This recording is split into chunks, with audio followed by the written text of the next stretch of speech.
ఈ యొక్క ఉదయవేళ మరణమును జయించిన ఆపేక్ష అని వర్తమానం మనము నేర్చుకుందాం. 2 కొరింథీయులకు రాసిన పత్రిక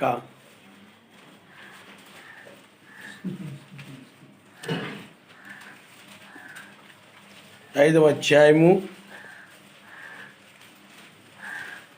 10 నుండి మనము 5వ అధ్యాయం 1వ వచనం నుండి 10వ వచనం వరకు మనం చదువుకుందాం.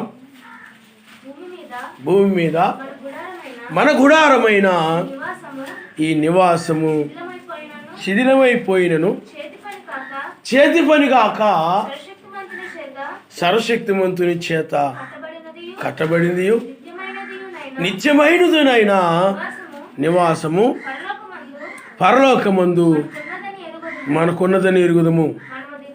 మనము దిగంబరులము గాక వస్త్రము ధరించుకుని వారముగా కనబడదుము. కాబట్టి పరలోకము నుండి వచ్చు మన నివాసము దీనిపైన ధరించుకొన నపేక్షించుచు దీనిలో మూలుగుచున్నాము. ఈ గుడారములోనున్న మనము భారం మోసుకొని మూలుగుచున్నాము. ఇది తీసివేయబడవలని కాదు గాని మర్త్యమైనది జీవము చేత రింగివేయబడినట్లు ఆ నివాసమును దీనిపైన ధరించుకొనగోరుచున్నాము. దీని నిమిత్తము మనల్ని సిద్ధపరిచిన వాడు సర్వశక్తిమంతుని మరియు ఆయన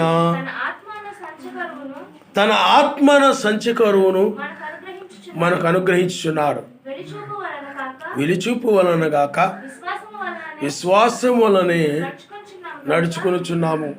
కనుక ఈ దేహములో నివసించున్నంత కాలము యాషువాకు దూరంగా ఉన్నామని ఎరిగిండి ఎల్లప్పుడూ ధైర్యము గలవారమై ఉన్నాము. ఇట్లు ధైర్యము కలిగి ఈ దేహమును విడిచిపెట్టి యాషువానొద్ద నివసించుటకు ఇష్టపడుచున్నాము. కావున దేహమందునను దేహం విడిచినను ఆయనకిష్టమై ఉండవలని మిగులు అపేక్షిస్తున్నాము. ఎందుకనగా తాను జరిగించిన క్రియలు చొప్పున అవి మంచివైనను సరే చెడ్డవైనను సరే ఈ దేహముతో జరిగించిన వాటి ఫలము ప్రతివాడును పొందునట్లు మనమందరమును మెస్సయ న్యాయపీఠం ఎదుట ప్రత్యక్షము కావలేను. ఆయన నామనిస్తాడు. హల్లెలూయా. ఈ వచనాల మీద ఇంతకుముందు గతంలో కొన్ని నేర్చుకున్నాం మనం. కానీ మరణమును జయించిన ఆపేక్ష, ఒక ఆపేక్షను గురించి ఈ యొక్క వచనాల నుండి మనం తెలుసుకోబోతున్నాం. ఆయన నామనిస్తాడు. హల్లెలూయా. ఆ మరణాన్ని జయించినటువంటి ఆపేక్ష, ఒక ఆపేక్ష ద్వారానే ఆ మరణాన్ని జయించగలుగుతారు. సరే, భూమి మీద మన గుడారమైన నివాసము శిథిలమైపోయినను చేతి పనిగాక సర్వశక్తిమంతుని చేత కట్టబడినది నిత్యమైన నివాసము పరలోకమందు మనకున్నదని ఎరుగుదము. ఇక్కడ సర్వశక్తిమంతుడు ఆయన యొక్క వధువుకి ఒక వాగ్దానం చేశాడు. ఆయన ఆ వాగ్దానం ఏమిటంటే శిథిలమైపోయే ఈ యొక్క గుడారముల్లో నివసిస్తున్నాము, కానీ పరలోకమందు శిథిలము కానటువంటిది నిత్య నివాసము మనకున్నది అని ఆయన చెప్తున్నాడు. ఆయన నమస్కారం. హల్లెలూయా. కాబట్టి నిత్య నివాసము మనకున్నది. కాబట్టి ఆ నిత్య నివాసము అది శిథిలము కానటువంటిది, అది నిత్యమైనటువంటిది, అది ఎప్పుడూ ఉండేటటువంటిది. ఇప్పుడున్నటువంటి శరీరానికైతే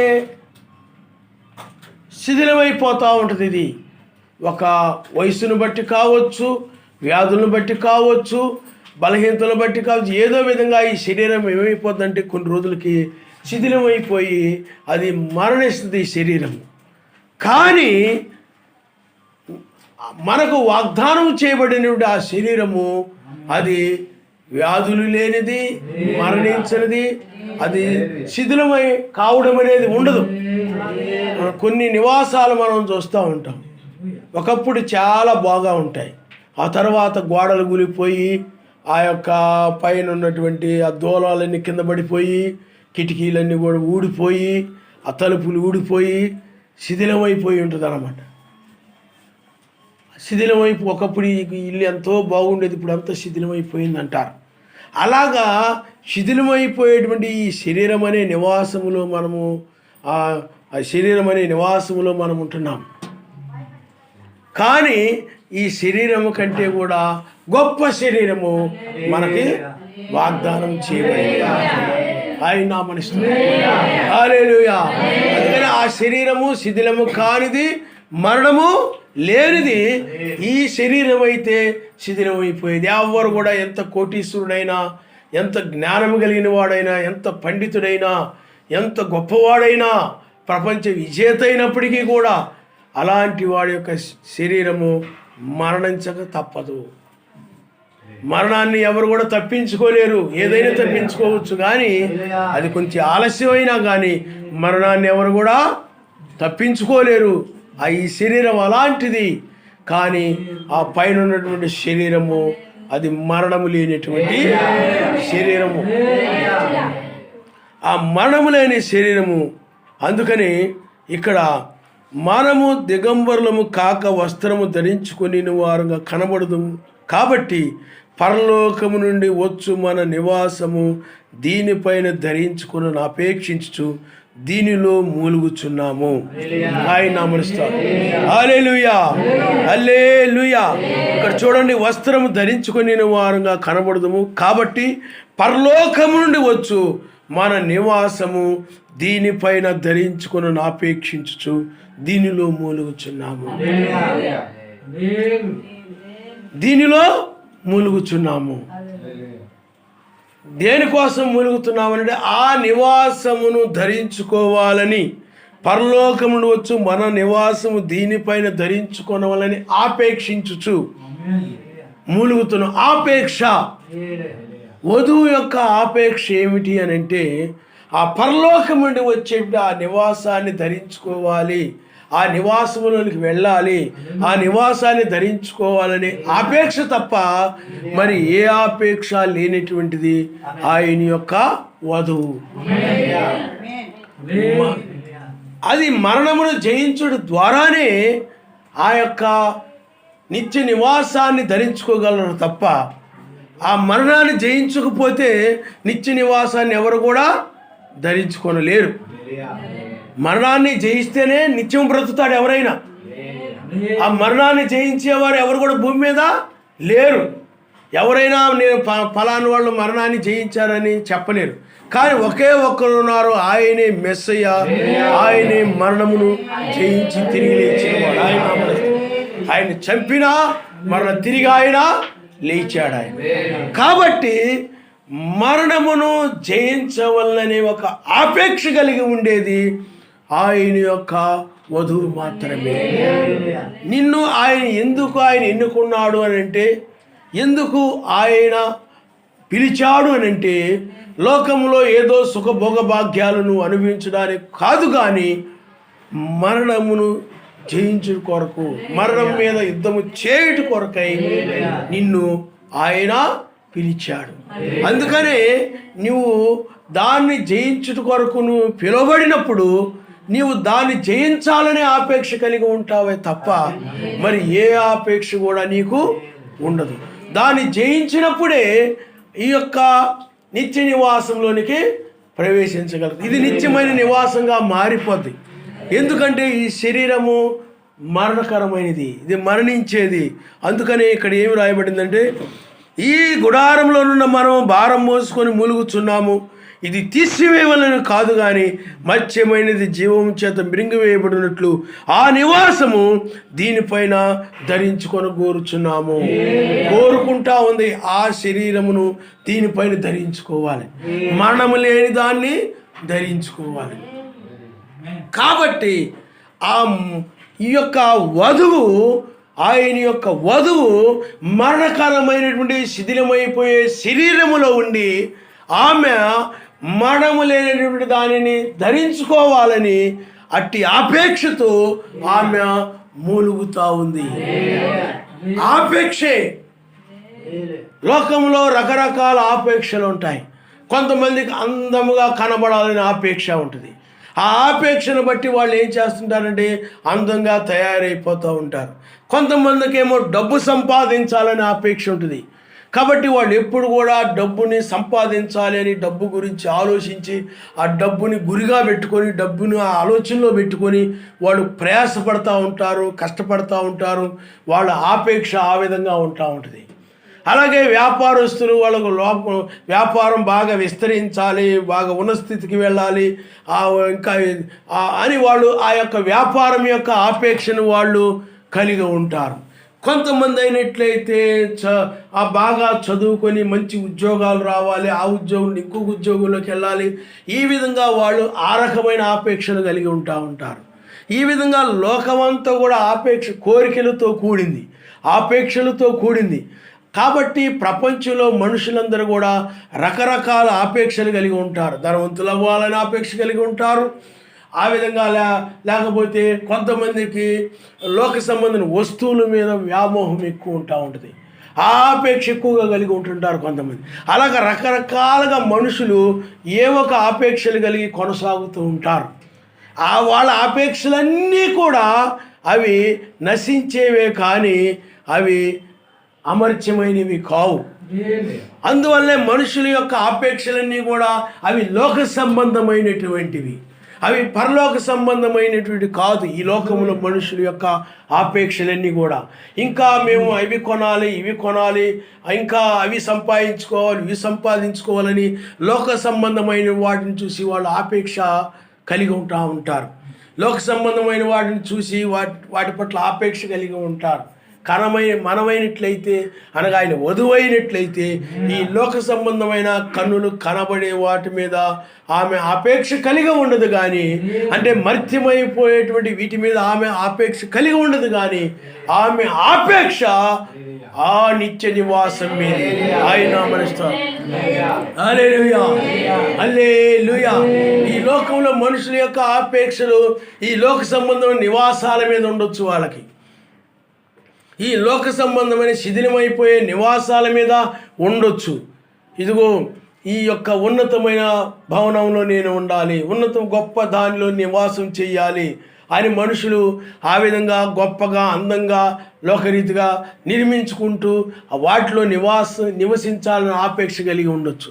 లేకపోతే ఒక పెద్ద గృహాన్ని చూసినప్పుడు, ఆ డూప్లెక్స్ హౌస్ని చూసినప్పుడు మేము కూడా అలాంటిది కట్టుకుంటే బాగుంటుంది, ఈ స్థలంలో మేము కూడా అలాంటిది నిర్మించుకుంటే బాగుంటుంది, మేము సుఖంగా బ్రహ్మాండంగా బ్రతకొచ్చు, ఆ విధంగా వాళ్ళ ఆపేక్ష కలిగి ఉండొచ్చు.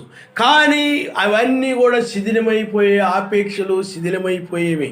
ప్రతిదీ కూడా ఎప్పుడొకప్పుడు అవి శిథిలమైపోతాయి. నువ్వు ఒక వస్తువును కొన్నట్లయితే అది కూడా కొన్ని రోజులకు అది శిథిలమైపోద్ది. కొన్నప్పుడు ఎలా ఉందో అది అదే విధంగా ఉండదు. కాబట్టి మనుషుల యొక్క ఆపేక్షలన్నీ కూడా అవన్నీ కూడా లోక సంబంధమైనవి, అవి శిథిలమైపోయేవి. వీటి కోసం మూలుగుతూ ఉంటారు చాలామంది. ఈ లోక సంబంధమైన వాటి కోసం, ఈ లోక సంబంధమైన ఆపేక్షలు కలిగి ప్రార్థిస్తూ ఉంటారు, మూలుగుతూ ఉంటారు, బాధపడుతూ ఉంటారు. ఈ లోక సంబంధమైన వాటిని పొందుకోవాలని, ఈ లోక సంబంధమైన వాటి కోసం విచారిస్తూ ఉంటారు. ఈ లోకంలో మనుషులందరూ కూడా వీటి కోసం మూలుగుతూ ఉంటారు. ఎందుకంటే వాళ్ళు ఈ లోక సంబంధమైన మనుషులు కాబట్టి, వారిలో లోకాత్మ ఉన్నది కాబట్టి, లోకాత్మ అనగాది లోక సంబంధమైన ఆత్మ వారిలో ఉన్నది కాబట్టి ఆ లోక సంబంధమైన ఆత్మ లోక సంబంధమైన వాటి మీద ఆపేక్ష కలిగేలాగా వాళ్ళని ప్రేరేపిస్తూ ఉంటుంది. లోక సంబంధమైన వాటి మీద వాళ్ళు ఆపేక్ష కలిగి ఉంటారు. వాళ్ళు వాటిని పొందుకోవాలి, వాటిని ధరించుకోవాలి, వాటిని నిర్మించుకోవాలి, వాటిని సంపాదించుకోవాలి, వాటిని పొందుకోవాలి. ఇలాగూ లోక సంబంధమైనటువంటి ఆపేక్షలు కలిగి ఉంటారు. కానీ ఆయన వధువు యొక్క ఆపేక్ష ఏమిటంటే ఈ లోక సంబంధమైన వారికి ఇది భిన్నమైన ఆపేక్ష. లోక సంబంధమైన వారి యొక్క ఆపేక్ష లోక సంబంధమైనదైతే ఈమె యొక్క ఆపేక్ష ఏమిటనంటే ఇవి పొందుకోవాలని కాదు, వీటి నుండి విమోచించబడి ఆ అమర్చమైన దాన్ని పొందుకోవాలని ఆపేక్ష ఉంటుంది ఆమె. ఎందుకంటే ఇదంతా కూడా మరణకరమైనది, ప్రతిది కూడా మరణించేదే, ప్రతిది కూడా నశించేదే, నాశనం లేనిదంటూ ఏమీ లేదు ఈ భూమి మీద. అది ఒక వస్తువు కావచ్చు, ఒక మనిషి కావచ్చు, ఒక రాజ్యము కావచ్చు, ఒక ఏదైనా కానీ ప్రతి దానికి ఒక నాశనము కలదు. ఈ లోక సంబంధమైన వాటికి, ఈ భూ సంబంధమైన వాటికి ప్రతి దానికి ఒక నాశనము కలదు. కానీ ఇవన్నీ కూడా మరణించేవే కానీ, ఇవి మనిషికి దూరమయ్యేవే కానీ ఆ పర సంబంధమైన ఆ నివాసము అది మరణము లేనిటువంటిది, అది అమర్త్యమైనటువంటిది. ఆ నివాసము ధరించుకోవాలని ఒకే ఒక ఆపేక్ష ఆమె కలిగి ఉంటుంది. ఆయన నామస్తోత్రం. మిగతా ఆపేక్షలు ఏమీ ఆమెకు ఉండవు. ఆమె ఆ అపేక్షలు ఈ ఆపేక్షలు కలిగి ఉందని బైబిల్లో రాయబడలేదు. ఆమె కలిగి ఉన్నది ఒకే ఒక ఆపేక్ష. అది ఏమిటనంటే అమర్త్యమైన దాన్ని ధరించుకోవడమే. అమర్త్యమైనటువంటి దాన్ని, ఆ నివాసమును పొందుకోవాలనే ఆపేక్ష తప్ప మరి ఏ ఆపేక్ష కూడా లేదు. అందువలన ఆ యొక్క అమర్త్యమైన దాన్ని పొందుకోవాలంటే మర్త్యమైన దాన్ని జయించాలి, మరణాన్ని జయించాలి. మరణము ఎందుకంటే బైబిల్లో మనము రోమీలకు రాసిన పత్రిక 8వ అధ్యాయము ఒకసారి మనం చూద్దాం. రోమీలకు రాసిన పత్రిక 8వ అధ్యాయము 5వ వచనము, శరీరానుసారులు శరీర విషయాల మీద మనసు ఉంచుతారు, ఆత్మానుసారులు ఆత్మ విషయాల మీద మనసు ఉంచుతారు. శరీరానుసారమైన మనసు మరణము, ఆత్మానుసారమైన మనసు జీవమును సమాధానమైనది. ఆయన నామమున హల్లెలూయా. కాబట్టి శరీరానుసారులు శరీర సంబంధమైన విషయాల మీద మనసు ఉంచుతారు, ఆత్మానుసారులు ఆత్మ సంబంధమైన విషయాల మీద మనసు ఉంచుతారు.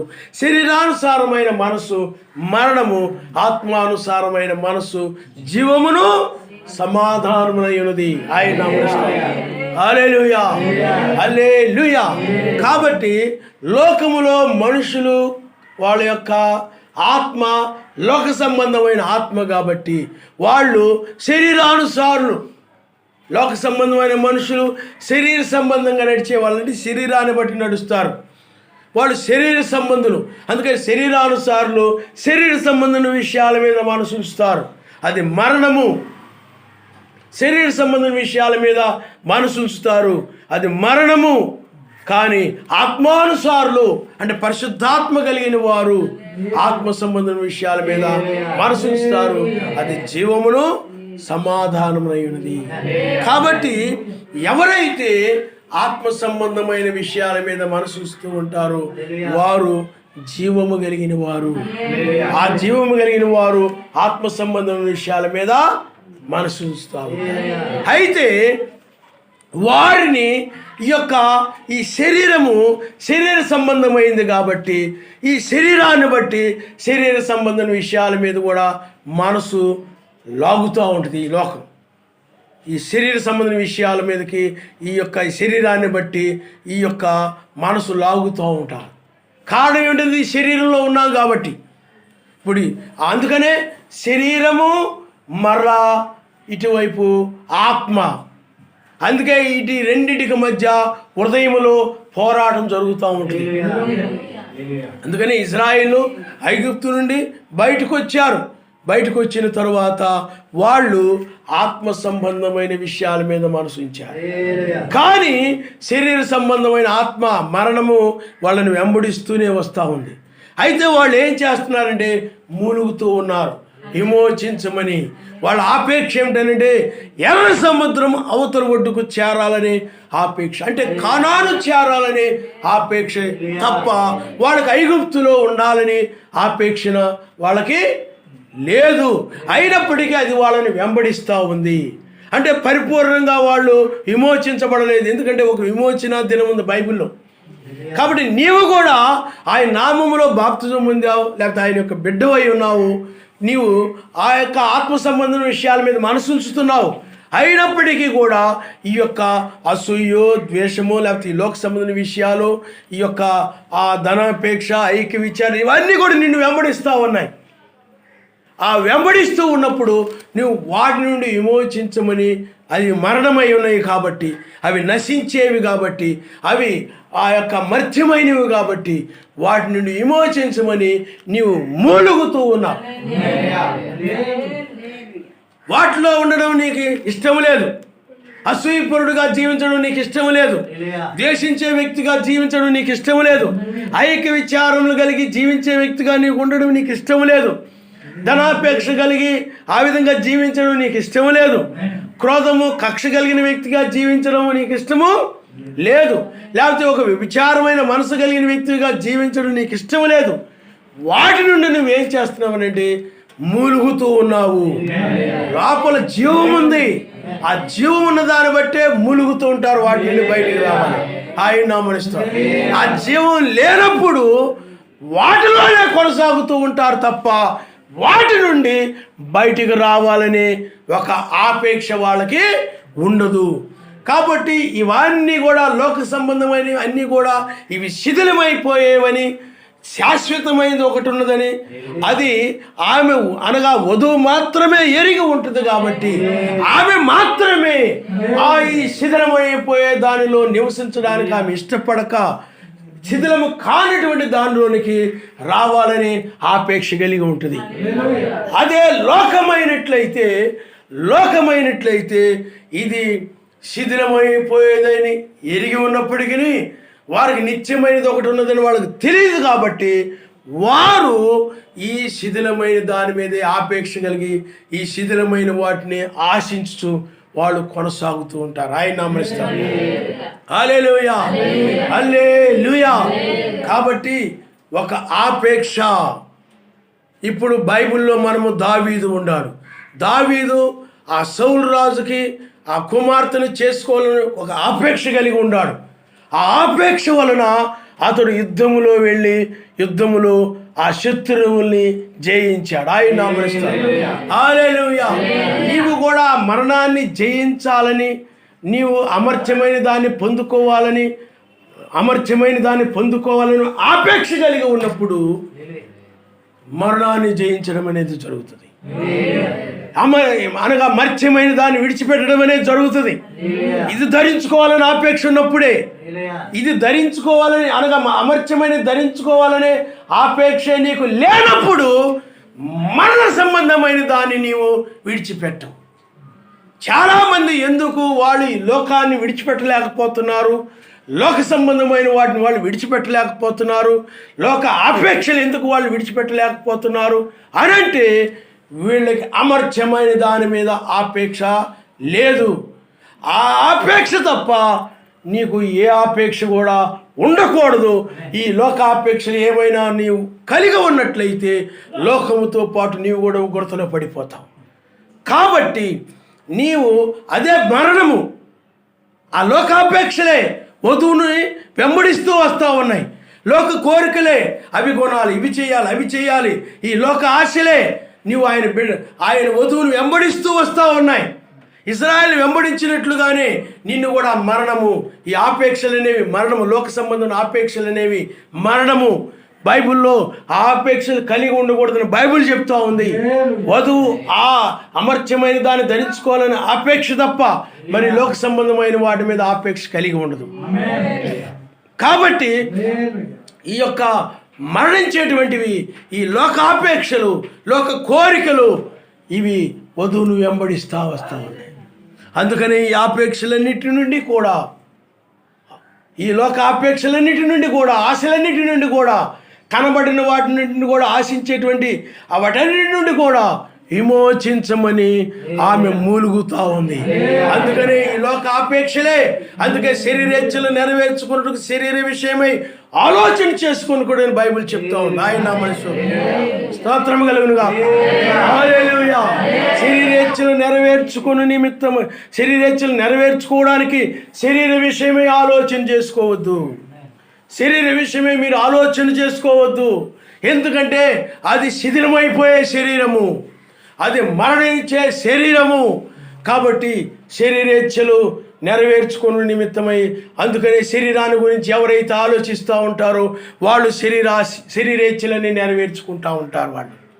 కాబట్టి ఈ శరీరము శిథిలమైపోయేది, కాబట్టి ఈ శరీరము ఇది ఉండేది కాదు, కాబట్టి శాశ్వతమైనది కాదు, కాబట్టి నిత్యమైనది కాదు, కాబట్టి ఈ శరీరానికి సంబంధించిన ఆశలు నిన్ను వెంబడిస్తూ ఉంటాయి. ఈ శరీరంలో నీవు ఉన్నావు కాబట్టి, అందుకనే ఈ దేహం యొక్క విమోచన కొరకై నువ్వు మూలుగుతున్నావు అనంటే, ఈ దేహం యొక్క శరీరేచ్ఛలను నెరవేర్చుకోనకుండా ఆ శరీర ఏచ్ఛల నుండి విమోచించమని మూలుగుతూ ఉన్నావు. అదే మరణము నుండి, అదే మరణమై ఉన్నదని, ఆ మరణము నుండి విమోచించమని మూలుగుటై ఉన్నదని మనం గ్రహించాలి. మత్స్యమైన దాని నుండి విమోచించమని మూలుగుటని మనము గ్రహించాలి. ఆయన హల్లెలూయా, హల్లెలూయా. కాబట్టి పిల్లారా, ఈ చివరి సమయంలో నువ్వు ఆలోచన చేయాలి. అవి మరణము, ఆ ఆశలు అనేవి మరణము. లోకంలో మనుషుల ఆశలు కలిగి ఉంటారు. నువ్వు లోకస్తులు వేరు, నువ్వు వేరు. లోకస్తులు లోక సంబంధమైన వారు ఆ మత్స్యాగ సంఘాలు అవి లోక సంబంధమైనవి. వారు నిత్య శిక్షకు సంబంధించిన వారు. నువ్వు నిత్యరాజ్యానికి సంబంధించిన వ్యక్తివి, నిత్యరాజ్యానికి సంబంధించిన వ్యక్తివి కనుక ఈ లోకాశలు పరలోక రాజ్యంలో ఉండవు. అవి ఈ లోక సంబంధమైన ఆశలు. అందుకని లోక సంబంధమైన ఆశలు అనేవి చిన్న దానితో ప్రారంభమవుతాయి. చిన్న ఏదోనులో మనం చూసినట్లయితే, ఏదోనులో ఆదాము అవ్వలు ఉన్నారు. వారు అమర్త్యమైన దానిని ఆపేక్ష కలిగి ఉండవలసిన దానికి బదులుగా మర్త్యమైన దాని పట్ల ఎప్పుడైతే ఆపేక్షని కలిగి ఉన్నారో, కోరిక కలిగి ఉన్నారో దాన్ని పొందుకోవాలని, అప్పుడు ఈ అమర్త్యమైనది వెళ్ళిపోయింది. కాబట్టి ప్రియులారా, ఆలోచన చేయండి. ఈ యొక్క దేహం యొక్క విమోచన కొరకై, అనగా ఆ అమర్త్యమైన దాన్ని ధరించుకోవాలని ఆపేక్షతో మూలుగుతూ ఉంది. ఒక పిల్లవాడు ఉంటాడు, వాడు ఏడుస్తూ ఉంటాడు. దేనికి ఏడుస్తున్నావు అంటే, నాకు ఒక పలక కావాలంటాడు. ఆ పలక కోసం నేను ఏడుస్తూ ఉన్నాను, ఆ పలక మీద నేను రాసుకోవాలి, దానికోసం నేను ఏడుస్తున్నాను అంటాడు. ఎందుకంటే అతడు ఆశను బట్టి అతడు ఏడుస్తున్నాడు, దాన్ని పొందుకోవాలని. అది లోక సంబంధమైనటువంటి విషయం. కొంతమంది ఇంట్లో ఆ చీరల కోసం ఏడ్చేవాళ్ళు ఉన్నారు, బట్టల కోసం ఏడ్చేవాళ్ళు ఉన్నారు, వస్తువుల కోసం ఏడ్చేవారు ఉన్నారు, డబ్బు కోసం ఏడ్చేవారు ఉన్నారు, భూముల కోసం ఏడ్చేవారు ఉన్నారు, ఉద్యోగం కోసం ఏడ్చేవారు ఉన్నారు, పదవుల కోసం ఏడ్చేవారు ఉన్నారు, ఆ యొక్క వ్యాపారాల కోసం ఏడ్చేవారు ఉన్నారు, లోక సంబంధమైన వాటి కోసం ఏడ్చేవారు. కారణం ఏంటంటే వాటి మీద వాళ్ళు ఆపేక్ష కలిగి ఉన్నారు.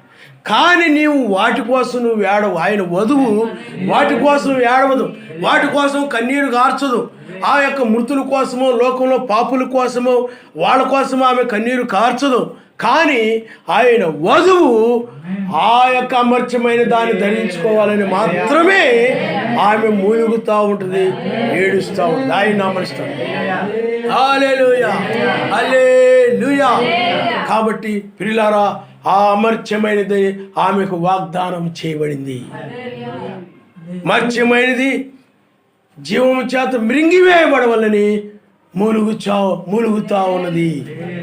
మర్త్యమైనది జీవమనగా వాక్యమే, జీవమనగా వాక్యమే. పరిశుద్ధాత్మే జీవము.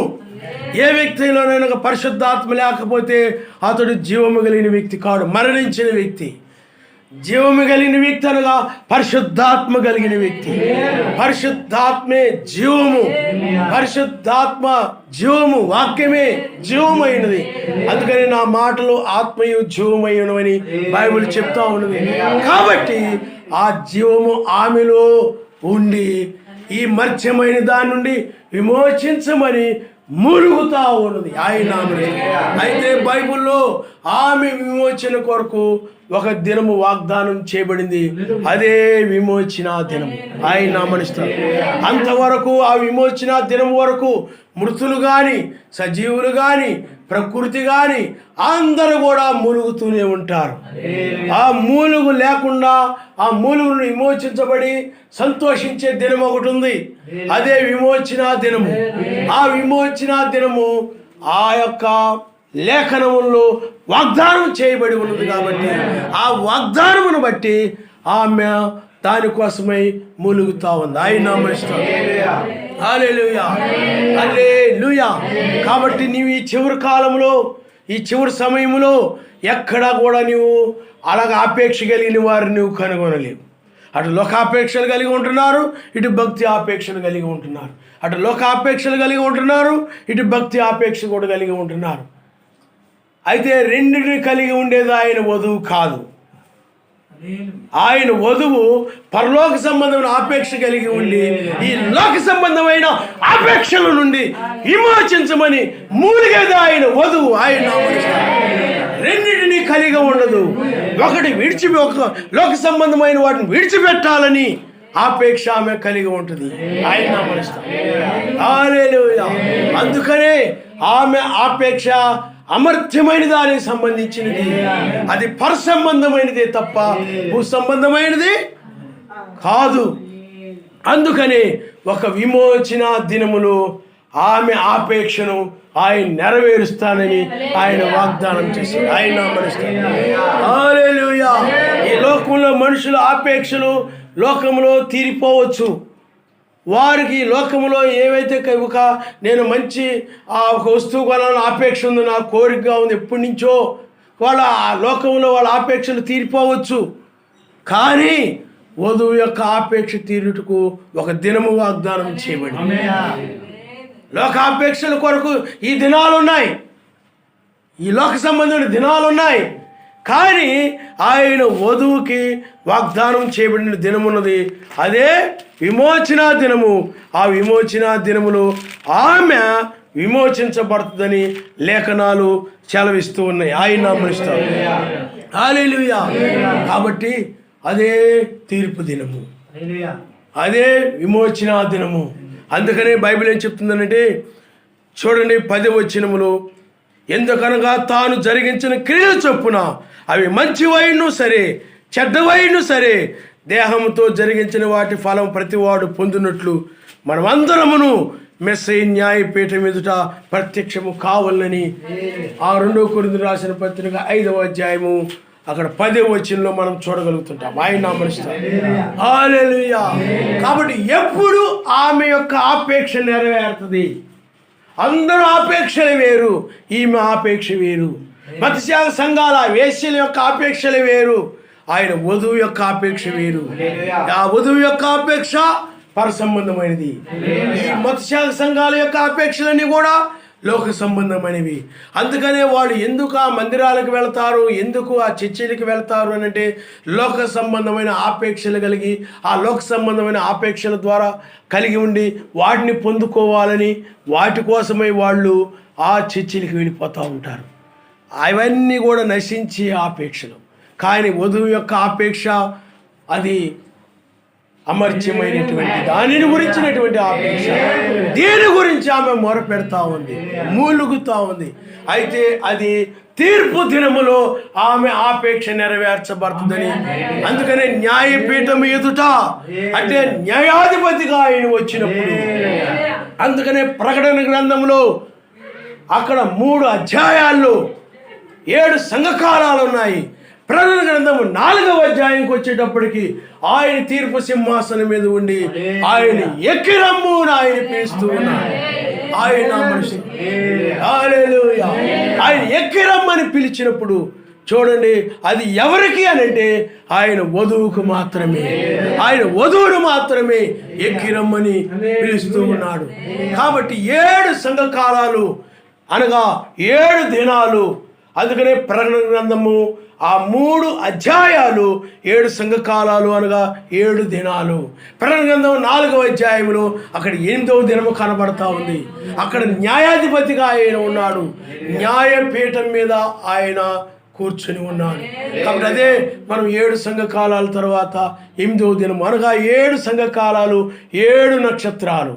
అవి 7 సంఘకాలు, 7 సంఘకాలలో 7 నక్షత్రాలు. కాబట్టి ఇప్పుడు 8 వేకు నక్షత్రం. ఆయనే 8వ దూత. ఆయన బలిష్ఠుడకు దూత అని ఉంది బైబిల్.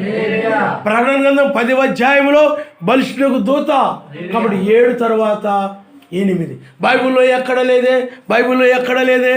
చాలామంది అంటూ ఉంటారు అది రహస్యంగా ఉంచబడింది. ఆయన వస్తేనే ఆ దినము, ఆ జాము అవన్నీ బయలుపరచబడతాయి. కాబట్టి ఆయన వస్తేనే నిత్యత్వం అనేది వస్తాయి. ఆయన నిత్యత్వాన్ని తీసుకొస్తాడు. ఆయన అమర్త్యమైన దాన్ని తీసుకొస్తాడు ఆయన. కాబట్టి 8 అనగా నిత్యత్వము, నూతన సృష్టి. కాబట్టి ఆయన 8వ దూతగా ఆ బలిష్ఠకు దూత పిలవబడుతున్నాడు. అది ఆయన చేతిలో 7 నక్షత్రాలు ఉన్నాయి. కానీ ఆయన 8వ వాడు. మొదటి వాడు ఆయనే, కడపటి వాడు ఆయన. మొదటి వాడుగా ఆయనే ఉన్నాడు, కడపటి వాడుగా ఆయనే ఉన్నాడు. అందుకే 8వ దినం అనగా మొదటి దినము, అలాగే 8వ దినం అనగా చివరి దినము. అన్నిటికీ ముగింపు, అన్నిటికీ అంతము. తీర్పు ద్వారా అన్ని కార్యాలు ఆయన ముగించేస్తాడు. అన్నిటికీ సమాప్తము, అన్నిటికీ అంతము తీర్పు దినమైనది. జడ్జిమెంట్ ద్వారా ఎవరు పాపులో ఎవరు నీతిమంతులో ఆయన తేల్చేసి ఆ జడ్జిమెంట్లోనే ఎవరికి నీతిమంతులకు నిత్య రాజ్యాన్ని ఇవ్వడం, అలాగే దుష్టులకి నిత్య శిక్షణ విధించడం, అన్నిటిని కూడా ముగించే సమయమే ఆ యొక్క తీర్చు దినమైనదని మనం చూడగలుగుతున్నాం. ఆయన హల్లెలూయా. కాబట్టి 1996లో ఆయన వేకు నక్షత్రంగా బయలుపరుచుకున్నాడు. ఆయన 8వ దూతగా ఆయన బయలుపరుచుకున్నాడు. 8వ దినము ఆరంభమైంది. బైబిల్లో అదే మనిషి కుమారు దినం అని బైబిల్ చెప్తా ఉంది. అదే మనిషి కుమారు దినము 8వ దినము. అందుకే ఆ కాలంలో, నోహ కాలంలో, లోతు దినములో జరిగినట్టుగానే మనిషి కుమారుని యొక్క దినములో కూడా జరుగుతుందని బైబిల్ చెప్తా ఉంది. కాబట్టి మొదటి రాకుళ్ళు అయినైతే గొర్రె పిల్లగా వచ్చాడు. ఆయన గొర్రె పిల్లగా వచ్చాడు. కానీ 2వ రాకడలో ఆయన న్యాయాధిపతిగా వచ్చి ఆయన న్యాయపీఠం మీద కూర్చొని తీర్పు తీర్చు న్యాయాధిపతిగా ఉంటాడు. తీర్పు తీర్చు న్యాయాధిపతిగా ఆయన ఉన్నాడు. ఆయనే వేకు నక్షత్రం. ఆ తీర్పు తీర్చు న్యాయాధిపతిగా మారినప్పుడు ఇక లోకం మీద ఆయన కనికరము చూయించడు ఆయన ఇంకా. ఎందుకంటే దోషులెవరో నిర్దోషులెవరో తీర్పు తీర్చేవాడు ఆయన ఒక్కడే. కాబట్టి ఇప్పుడు ఆయన 2000 సంవత్సరాలు ఇంకా ఆయన కనికరపడ్డాడు. కానీ ప్రపంచం మీద ఇంకా లోకం మీద ఆయన కనికర పడకుండా లోకం మీద ఆయన కోపముతో ఉన్నాడు. ఆయన నాశనం చేయాలని. అందుకని ఆయన కార్యం మారింది. ఆయన లోకం మీద కనికరం కలిగిన వాడుగా ఉన్నటువంటి ఆయన ఇప్పుడు లోకం మీద కోపమును కలిగి ఉన్నాడు. ఒక్క విషయాన్ని మీరు గమనించాలి. ఆయన లోకమును ప్రియులారా, అలాగే ఆయన వధువుని, లోకాన్ని ప్రేమించాడు. అంటే లోకంలో పాపుల్ని ఆయన ప్రేమించాడు. ఆయన వధువును కూడా ఆయన ప్రేమించాడు. అందుకని సూర్యుని యొక్క వెలుగు అది గడ్డి మీద పడుతుంది, అలాగే మంచి పంట మీద కూడా పడుతుంది. అలాగే వర్షము కూడా గడ్డి మీద పడుతుంది, అలాగే మంచి పొలంలో కూడా పడుతుంది. ఆయన యొక్క కనికరం అదే విధంగా ఉంది. నీ మీద ఉంది, పాపుల మీద కూడా ఉంది. ఆయన లోకంలో 2000 సంవత్సరాలు. కానీ కృపా సింహాసనం మీద ఉన్నప్పుడు ఆ విధంగా ఉంది. కానీ కృపా సింహాసనం మీద ఉండి ఇప్పుడు తీర్పు సింహాసనం మీదకి మారినప్పుడు ఇంకా వర్షం ఇక అటు పడదు, వెలుగు ఇక లేదు, కనికరం ఇక లేదు, కృప ఇక లేదు లోకానికి. వారికి కృపా ద్వారమును ఆయన మూసివేసి ఇప్పుడు ఆ కనికరమును వధువు మీదే చూయిస్తుంది. ఆ యొక్క వెలుగుని వధువు మీదే చూయిస్తూ ఉన్నాడు. ఆ యొక్క వర్షాన్ని వధువు మీదే కుమ్మరిస్తున్నాడు. ఇంకా లోకానికి ఎందుకని న్యాయాధిపతిగా ఆయన మారాడు. ఆయన మనుస్తాడు అంటే రక్షించువాడు గాను శిక్షించువాడుగాను మారాడు. ఆయన నామనిస్తాడు. ఈ 2000 సంవత్సరాల్లో ఆయన ఆ విధంగా లేడు. ఇప్పుడు ఆయన ఆ విధంగా మారాడు. నోహ కాలములో 120 సంవత్సరాల సువార్త ప్రకటించబడింది. ఆయన కృప కనికరం కలిగిన వాడుగా ఉన్నాడు. ఆయన 120 సంవత్సరాల సువార్త ప్రకటించబడిన తర్వాత వారు కూడా దేహం యొక్క విమోచన కొరకు మూలుగుతున్నారు. అంటే రక్షణ కొరకు మూలుగుతూ ఉన్నారు. నోహ కుటుంబం మాత్రమే రక్షణ కొరకు ఆ రక్షించబడాలని ఆపేక్ష కలిగి ఉన్నది. కానీ మిగతా వాళ్ళందరూ కూడా ప్రపంచంలో ఉన్నటువంటి వారు, దేశాల్లో ఉన్న వారు అందరూ కూడా లోకాపేక్షలో కొనసాగుతున్నారు, మరణముల్లో కొనసాగుతూ ఉన్నారు. మరణాపేక్షలో, ఎందుకంటే శరీరానుసారమైన మనసు మరణమే కాబట్టి ఆ మరణకరమైన ఆపేక్షల్లో వాళ్ళు కొనసాగుతూ ఉన్నారు. కానీ ఆ ఉగ్రత నుండి తప్పించుకోవాలి, రక్షించబడాలని ఒక ఆపేక్ష ఆ కుటుంబము కలిగి ఉంది. అలాగే లోతు దినాల్లో లోతు ఆ మరణం నుండి తప్పించుకోవాలని ఆపేక్ష కలిగి ఉన్నాడు. కానీ లోతు భార్యకైనట్లయితే ఆమెకి ఆ మరణం, ఆ యొక్క ఉగ్రత నుండి, ఆ నాశనం నుండి, ఆ మరణం నుండి తప్పించుకోవాలని ఆపేక్ష ఆమెకి లేదు. ఆమె లోతైనట్లయితే ఆపేక్ష కలిగి ఉన్నాడు. లోతు భార్య అయినట్లయితే ఆపేక్ష కాకుండా ఆమెకు లోకాపేక్షలు కలిగింది.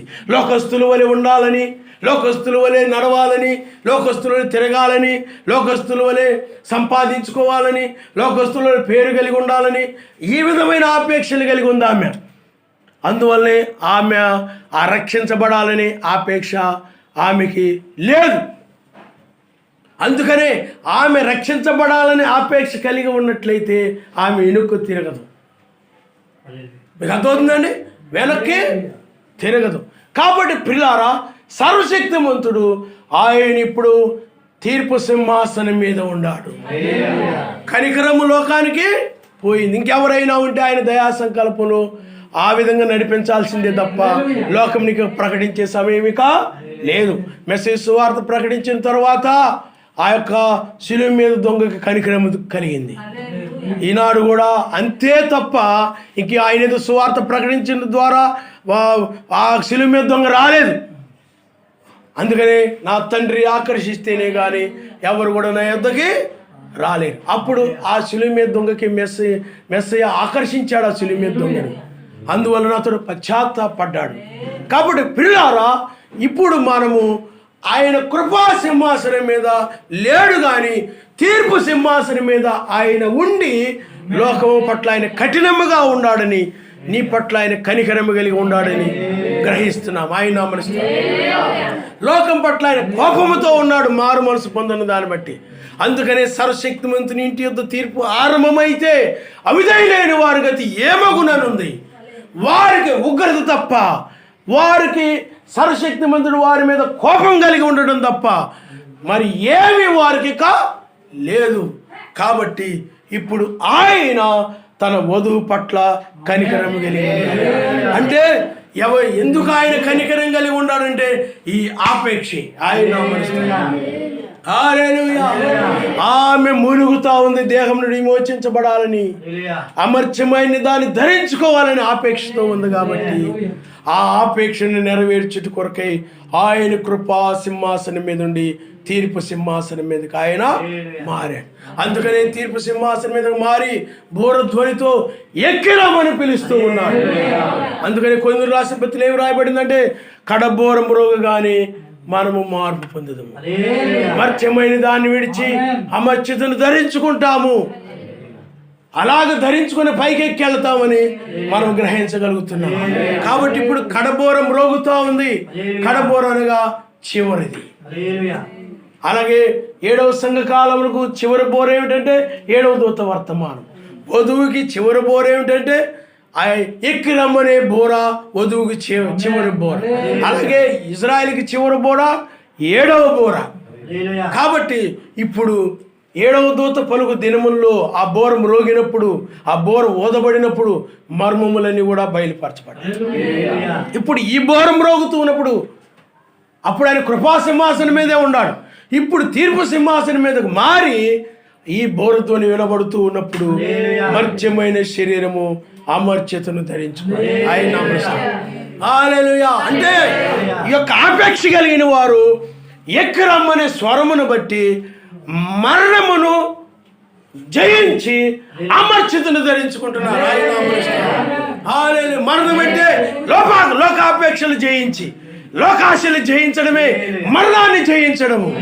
ఈ ఆపేక్ష అమర్త్యమైన ధరించుకోవాలని ఆపేక్ష కలిగిన వారు మాత్రమే ఈ లోకాపేక్షలు జయిస్తారు, ధనాపేక్షలు జయిస్తారు, లోక వస్తువుల ఆపేక్షలు జయిస్తారు. ఈ యొక్క లోక వ్యామోహాలు వీటన్నిటిని కూడా జయించి ఆ మరణాన్ని జయించడము, ఆ మరణాన్ని, ఆ ఆపేక్షలు ఎవరైతే జయిస్తారో వారే ఈ యొక్క అమర్త్యమైన దాన్ని ధరించుకుంటారు. ఆయన హల్లెలూయా. అందుకనే అమర్త్యమైన దానిలో లోకాపేక్షలు లేవు, లోకాశలు లేవు, శరీరేచ్ఛలు లేవు. ఇక్కడ ఒకే ఒక ఆపేక్ష, అదే అమర్త్యమైన దాన్ని ధరించుకోవాలని ఆపేక్ష. ఈ అమర్త్యమైన దాన్ని ధరించుకోవాలని ఎవరైతే ఆపేక్ష కలిగి ఉంటారో వారు మాత్రమే ఇప్పుడు ఈ వేకు నక్షత్రం వర్తమానం ఎక్కిరమ్ము. ఈ చోటు నాశనం కాబోతున్నది కాబట్టి, ఈ ప్రపంచం నాశనం కాబోతున్నది కాబట్టి, ఈ అందమైన బిల్డింగులు, అందమైన వస్తువులు, అందమైన బట్టలు, అందమైనటువంటి మనుషులు, అందమైన వీధులు, అందమైన నగరాలు ఇవన్నీ నాశనం కాబోతున్నాయి. కాబట్టి నువ్వు ఎక్కిరమ్ము.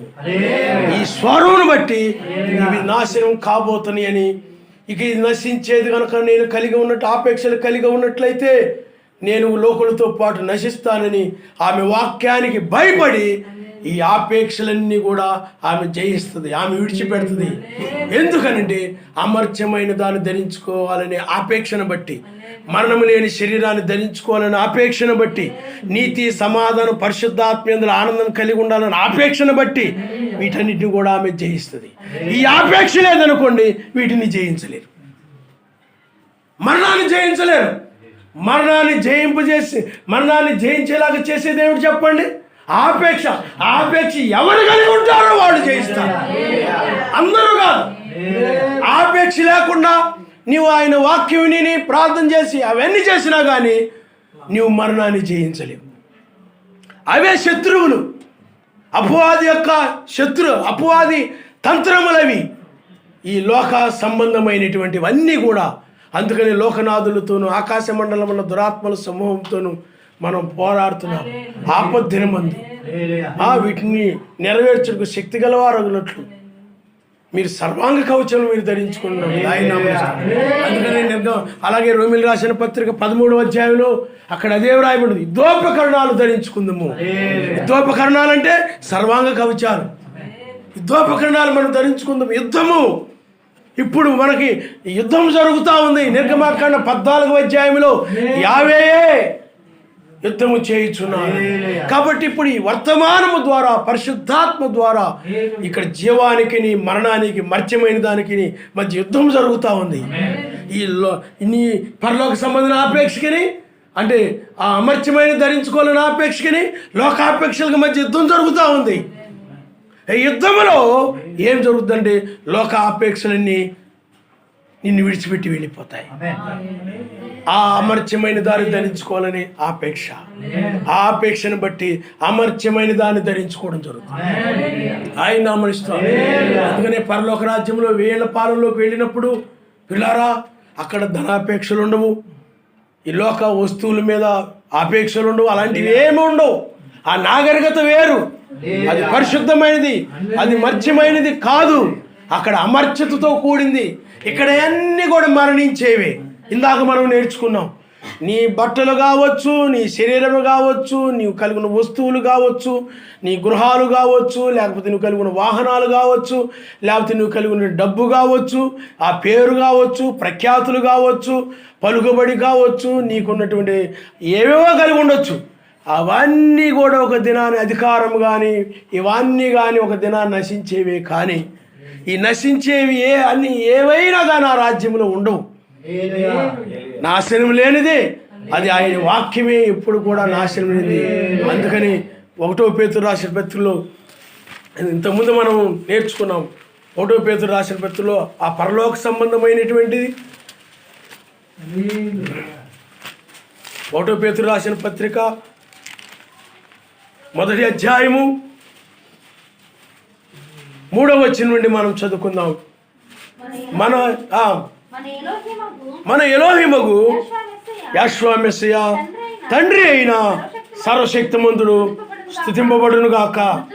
మృతుల్లో నుండి యెహోవా మెస్సియా తిరిగి లేచుట వలన జీవంతో కూడిన నిరీక్షణ మనకు కలుగునట్లు, అనగా అక్షయమైనది, నిర్మలమైనది, వాడబారుదైన స్వాస్థ్యము మనకు కలుగునట్లు ఆయన తన విశేష కనికరము చొప్పున మనలను ఆయన నామమున స్తోత్రం. హల్లెలూయా. అక్షయమైనది, నిర్మలమైనది, వాడబారనిది, అదే మహిమ శరీరం. అక్షయమైనది, నాశనం లేనిది, అది నిర్మలమైనది, ఎప్పుడు చూసినా ఒకే రకంగా ఉంటుంది, అది వాడిపోదు. అలాంటి శరీరాన్ని నువ్వు పొందుకుంటావు. ఆ మహిమ శరీరం, దాని మీద ఆమెకు ఆపేక్ష ఉంటుంది. ఉన్నతమైనది అదే. ప్రపంచంలో అన్నిటికంటే ఉన్నతమైనది ఏదైనా ఉన్నది అని అంటే అదే మహిమ శరీరం. ఆ మహిమ శరీరమే. అందుకని ఆయన ఎక్కి రమ్మని ఆయన పిలుస్తూ ఉన్నాడు. ఇప్పుడు అమర్త్యమైనది అనగా ఏమిటంటే నీతి నాశనం లేదు, సమాధానము నాశనం లేదు. ఎప్పుడు నువ్వు సమాధానం కలిగి ఉంటావు, ఆయనతో నీతిమంతుడుగా ఉంటావు, పరిశుద్ధాత్మను బట్టి ఆనందిస్తూ ఉంటావు. ఇదే రాబోయేటువంటిది, ఉండబోయేది ఇదే. అందుకని నిలువైన పట్టణం మనకి ఇక్కడ లేదు, కానీ ఉండబో దానికోసము ఎదురు చూస్తున్నామని. కాబట్టి ఉండబోయేది, యుగాలు ఉండబోయేది ఇదే. ఇంకా ఎదురు చూసే సమయం కాదు, కానీ ఇప్పుడు మన మధ్యకే తలరాయిగా ఎక్కిరమ్మని ఆయన పిలుస్తూ ఉన్నాడు ఆయన. కాబట్టి ఉండబోయేది ఇదే, పట్టణమే, అదే మన నివాసము. నువ్వు నీతిలోని, ఎందుకంటే ఆ పట్టణంలో, ఆ భూమిలో, ఆ భూమి మీద ఏముంటుంది చెప్పండి, రాబోయేటువంటి దానిలో నీతి ఉంటుంది, సమాధానం ఉంటుంది, పరిశుద్ధాత్మ మీద ఆనందం ఉంటుంది. అదే మన నివాసం, అదే అమర్త్యమైనది. ఇప్పుడు దానిలో నువ్వు నివసిస్తున్నావంటే, దాని ప్రకారం నడుస్తున్నావని అంటే నువ్వు అమర్త్యమైన నివాసంలో ఉన్నట్టు లెక్క. దాన్ని ఏ విధంగా పొందుకున్నావు? మరణమును జయించడం ద్వారా, పాపమును జయించడం ద్వారా, లోకాపేక్షను జయించడం ద్వారా. ఏ విధంగా జయించగలిగి? అవన్నీ మరణ సంబంధమైనవి. ఆ మరణాన్ని, ఎందుకంటే ఆజ్ఞాతిక్రమే పాపము, పాపములు జీతము మరణము. నీవు ఆజ్ఞ అతిక్రమించకుండా నీవు వాక్య వ్యతిరేకమైన దాన్ని ఎదిరించి వాక్యం మీద నిలబడడమే మరణాన్ని నీవు జయించడం. అపవాది లోకాపేక్షలు తీసుకొస్తాడు నీ దగ్గరికి. మెస్సీ దగ్గర కూడా అలాగే తీసుకొచ్చాడు. ఇదిగో ఈ లోక రాజ్యము, మహిమ ఎంత గొప్పగా ఉన్నాయి చూడు, ఎంత అందంగా ఉన్నాయి చూడు, ఆ పట్టణాలు చూడు, ఆ సైన్యము చూడు, ఆ యొక్క సింహాసనాన్ని చూడు, ఆ ప్రజలను చూడు, ఆ గ్రామాలు చూడు, అవన్నీ చూడు.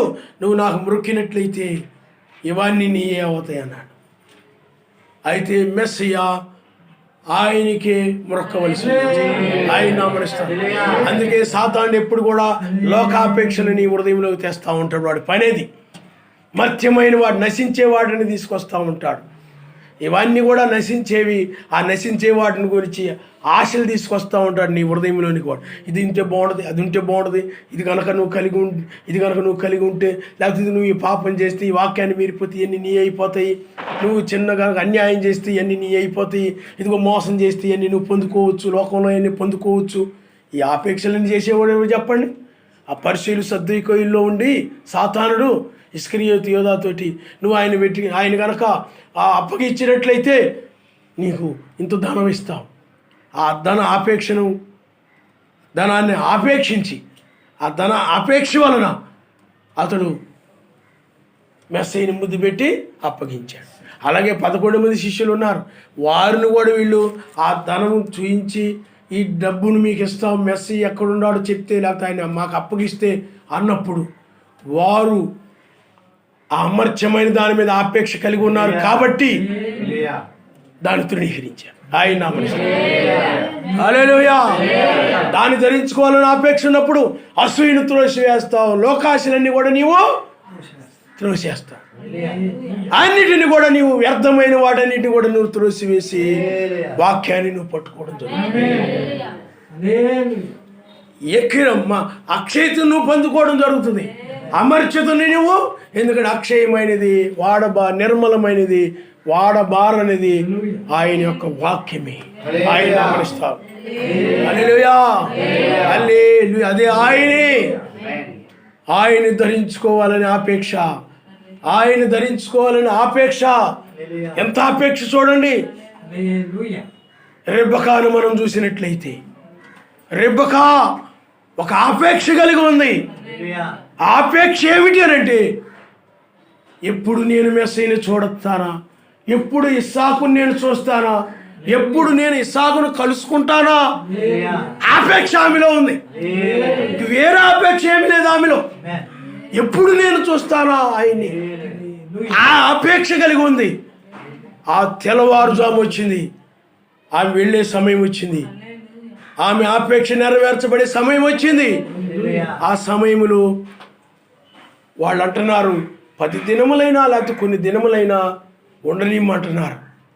చూడండి, వారు ఆపేక్షిస్తూ ఉన్నారు ఆమె ఇక్కడ ఉండాలని, ఆ రెబెక్క. కానీ వారి ఆపేక్షలన్నిటినీ త్రోసివేసి ఆమె ఇస్సాకు దగ్గరికి వెళ్ళిపోయింది. హల్లెలూయా. సాతానుడు కూడా ఈ లోకంలో నీకు అనేక ఆపేక్ష కలుగు చేస్తూ ఉంటాడు. ఈ లోకంలో ఈ లోక సంబంధమైన వాటితో ఆపేక్షలు కలుగు చేస్తూ ఉంటాడు, వాడి పనేది. కానీ రేపు కావాలి నువ్వు కూడా చివరి కాలంలో ఏమిటో చెప్పండి, ఆయన కలుసుకోవాలని ఆపేక్ష. ఆపేక్షను బట్టి ఆమె ఇస్సాకు దగ్గరికి కొనుక్కోబడింది. ఆపేక్షే. ఇందాక మనం చూసాం, లోతు ఏ ఆపేక్ష కలిగి ఉన్నాడు, ఆయన్ని ఏ ఆపేక్ష కలిగి ఉన్నాడు, లోతు తప్పించుకోవాలని ఆపేక్ష కలిగి ఉన్నాడు. ఆ సొదొమ గొమొర్రాలో ఉండాలని అసలు లేదు అతడికి.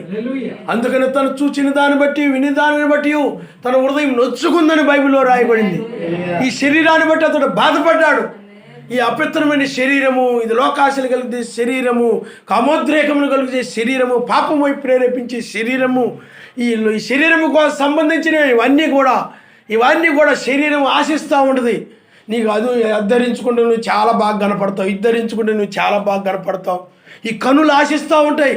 అందుకని శరీరాశ, నేత్రాశ, జీవోడంబం. ఈ శరీరాశ, నేత్రాశ, జీవోడంబాన్ని ఎవరైతే జయిస్తారో అదే మరణము. వాళ్ళు అమర్చితులోనికి వెళ్ళిపోయినట్టు.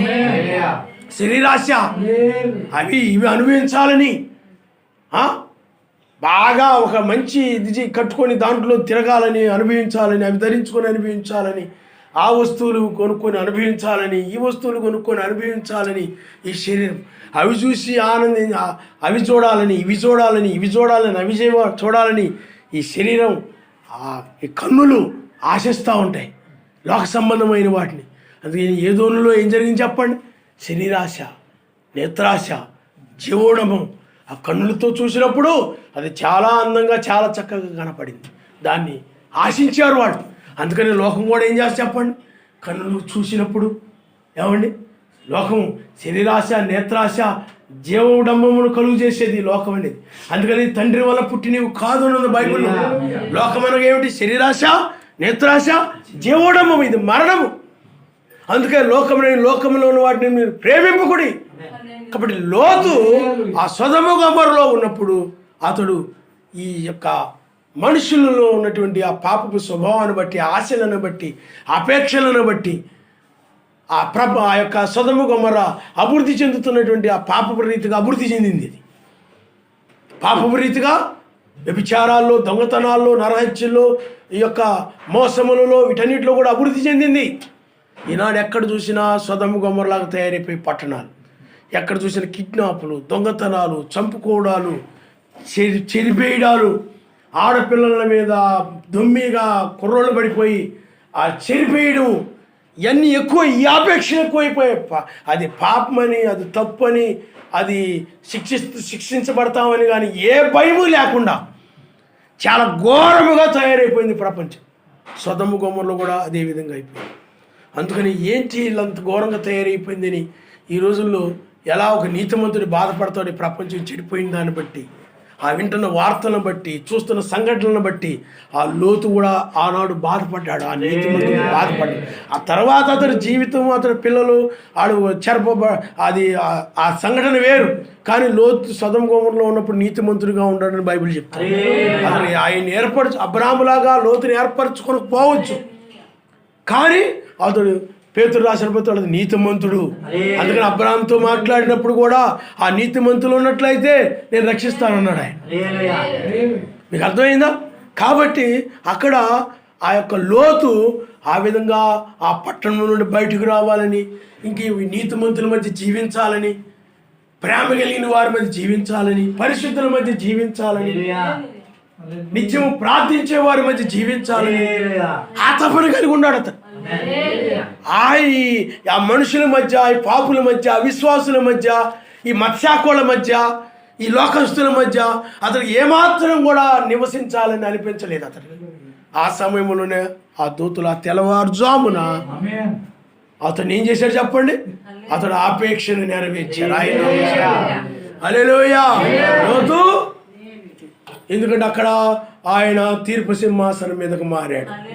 సాయంకాలం అర్ధరాత్రి కోడిగూసే వేళ వరకు కూడా ఆయన తీర్పు సింహాసనం మీద ఆయన లేడు, కృపా సింహాసనం మీదే ఉన్నాడు. కానీ తీర్పు సింహాసనం మీద తెల్లవారుజామున ఆయన మారి ఆ యొక్క లోతుని, ఆ యొక్క ఆపేక్ష కలిగిన కూడా లోతుని సొదొమ గొమొర్రా నుండి వెలుపలకు తీసుకుని వచ్చి ఆయన ఆ ఆపేక్షను నెరవేర్చాడు.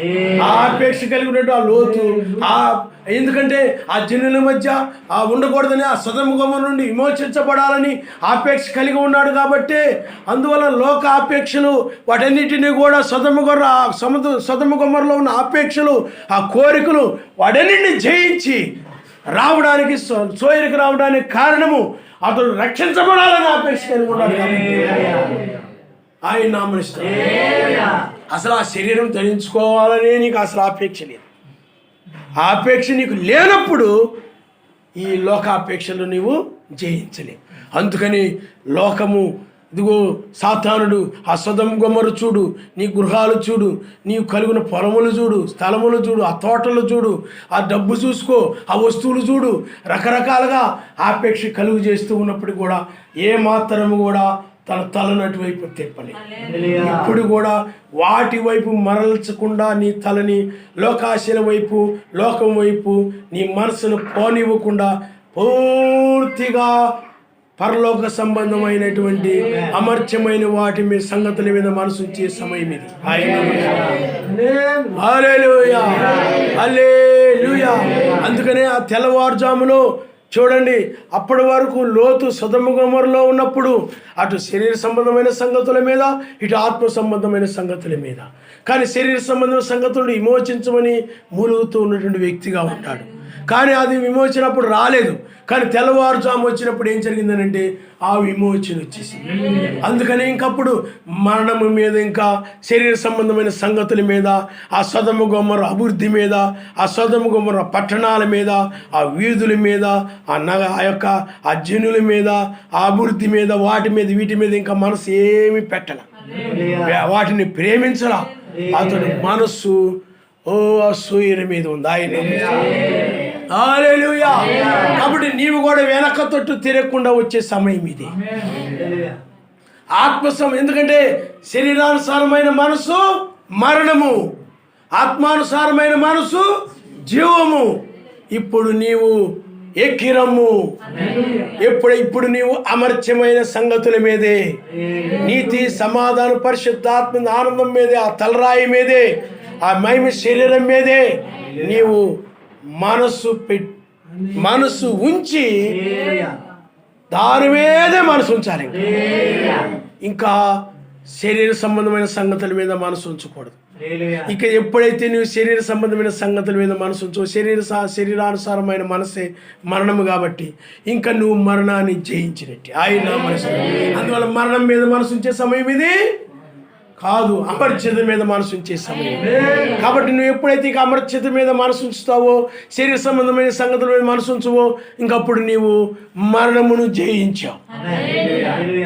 కానీ నువ్వు ఇంకా శరీరానికి సంబంధించిన సంగతుల మీద నువ్వు మనసు ఉంచుతున్నావంటే, లోక సంబంధ విషయాల మీద మనసు ఉంచుతున్నావంటే ఇంకా నీవు మరణకరమని శరీరంలో ఉన్నట్టే లెక్క. ఇంకా మరణాన్ని నువ్వు జయించలేదని అర్థము. కాబట్టి ఈ చివరి కాలములో నీవింకా సొదొమ గొమొర్రా మీద, లేకపోతే శరీర సంబంధమైన సంగతుల మీద మనసు పెట్టకుండా పూర్తిగా ఆత్మ సంబంధమైన సంగతుల మీద మనసు, అదే వెనక తొట్టు తిరిగి ఆత్మ సంబంధం. ఆ రోజులైతే సోయరి మీద అతడు మనసు పెట్టాడు, సొదొమ గొమొర్రా మీద పెట్టలేదు. సొదొమ గొమొర్రా అంటే మరణం, అది శరీరానుసారమే, అది మరణము. కాబట్టి నీవు కూడా ఇప్పుడు ఏం చేయాలని అంటే ఆత్మ సంబంధం, ఆ యొక్క అమర్త్యత మీదే మనసు పెట్టాలి తప్ప ఇంకా మరణము మీద, సొదొమ గొమొర్రా, ఎందుకంటే లోకం మరణమైనది కాబట్టి శరీరానుసారమైంది కాబట్టి ఇంక ఈ సంగతుల మీద ఏటి మీద కూడా నీ మనసు పెట్టకూడదు, ఆపేక్ష ఉండకూడదు ఈ సంగతుల మీద. వాళ్ళ గురించి ఏదో తెలుసుకోవాలని, లోకం ఎలా తెలుసుకోవాలని, అలా తెలుసుకోవాలని, లోక సంగతులు తెలుసుకోవాలని ఆపేక్ష ఆ పరలోక రాజ్యంలో ఉండదు. ఆపేక్ష నీలో ఉందంటే ఇంకా మరణం నిన్ను వెంబడిస్తూ ఉన్నట్లు లెక్క. ఎప్పుడైతే నీవు ఆ ఆపేక్ష కలిగి ఉండకుండా వాక్యం మీదే, అందుకే వెనక తట్టు చూడకుండా వెళ్ళి నాగడి మీద చేయి పెట్టి వెనక తట్టు చూసి ఏ ఒక్కడు కూడా నా రాజ్యానికి ప్రవేశించలేడని చెప్పాడు ఆయన. నాగడి మీద చేయి పెట్టి వెనక తట్టు చూసి ఏ ఒక్కడు కూడా.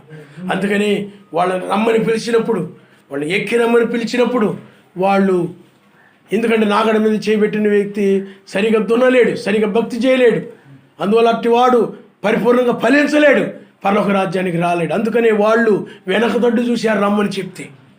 వాళ్ళు పొలం వైపు చూశారు, కొంతమంది భార్య వైపు చూశారు, కొంతమంది ఏమో ఆ యొక్క ఇడ్లు వైపు చూశారు, కొంతమంది ఏమో ఈ యొక్క మృతుల వైపు చూసాము, శవాల వైపు చూశారు, కానీ రాలేదు.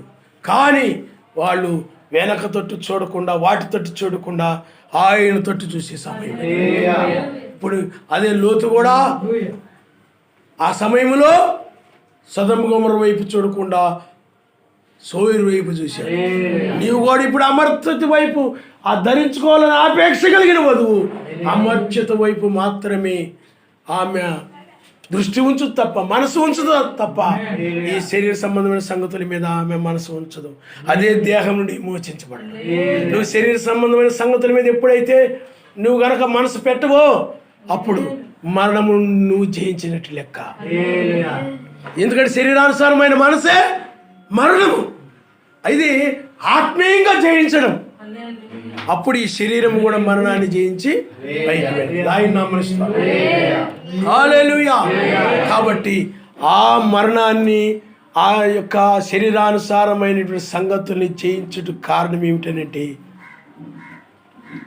అమర్త్యతను ధరించుకోవాలని ఆపేక్ష. ఆపేక్ష లేకపోతే నువ్వు మరణాన్ని జయించలేవు. శరీర సంబంధ సంగతుల మీద నీవు మనసు పెట్టకుండా ఏం చేస్తావు చెప్పండి? ఆపేక్ష లేనప్పుడు ఆ సంగతుల మీద మనసు ఉంచుతాను. ఆ లోక సంబంధ విషయాలు తెలుసుకోవాలని, అక్కడేం జరుగుతుందో ఆ విషయాలు తెలుసుకోవాలని వీటి మీద ఉంటుంటుంది నీకు.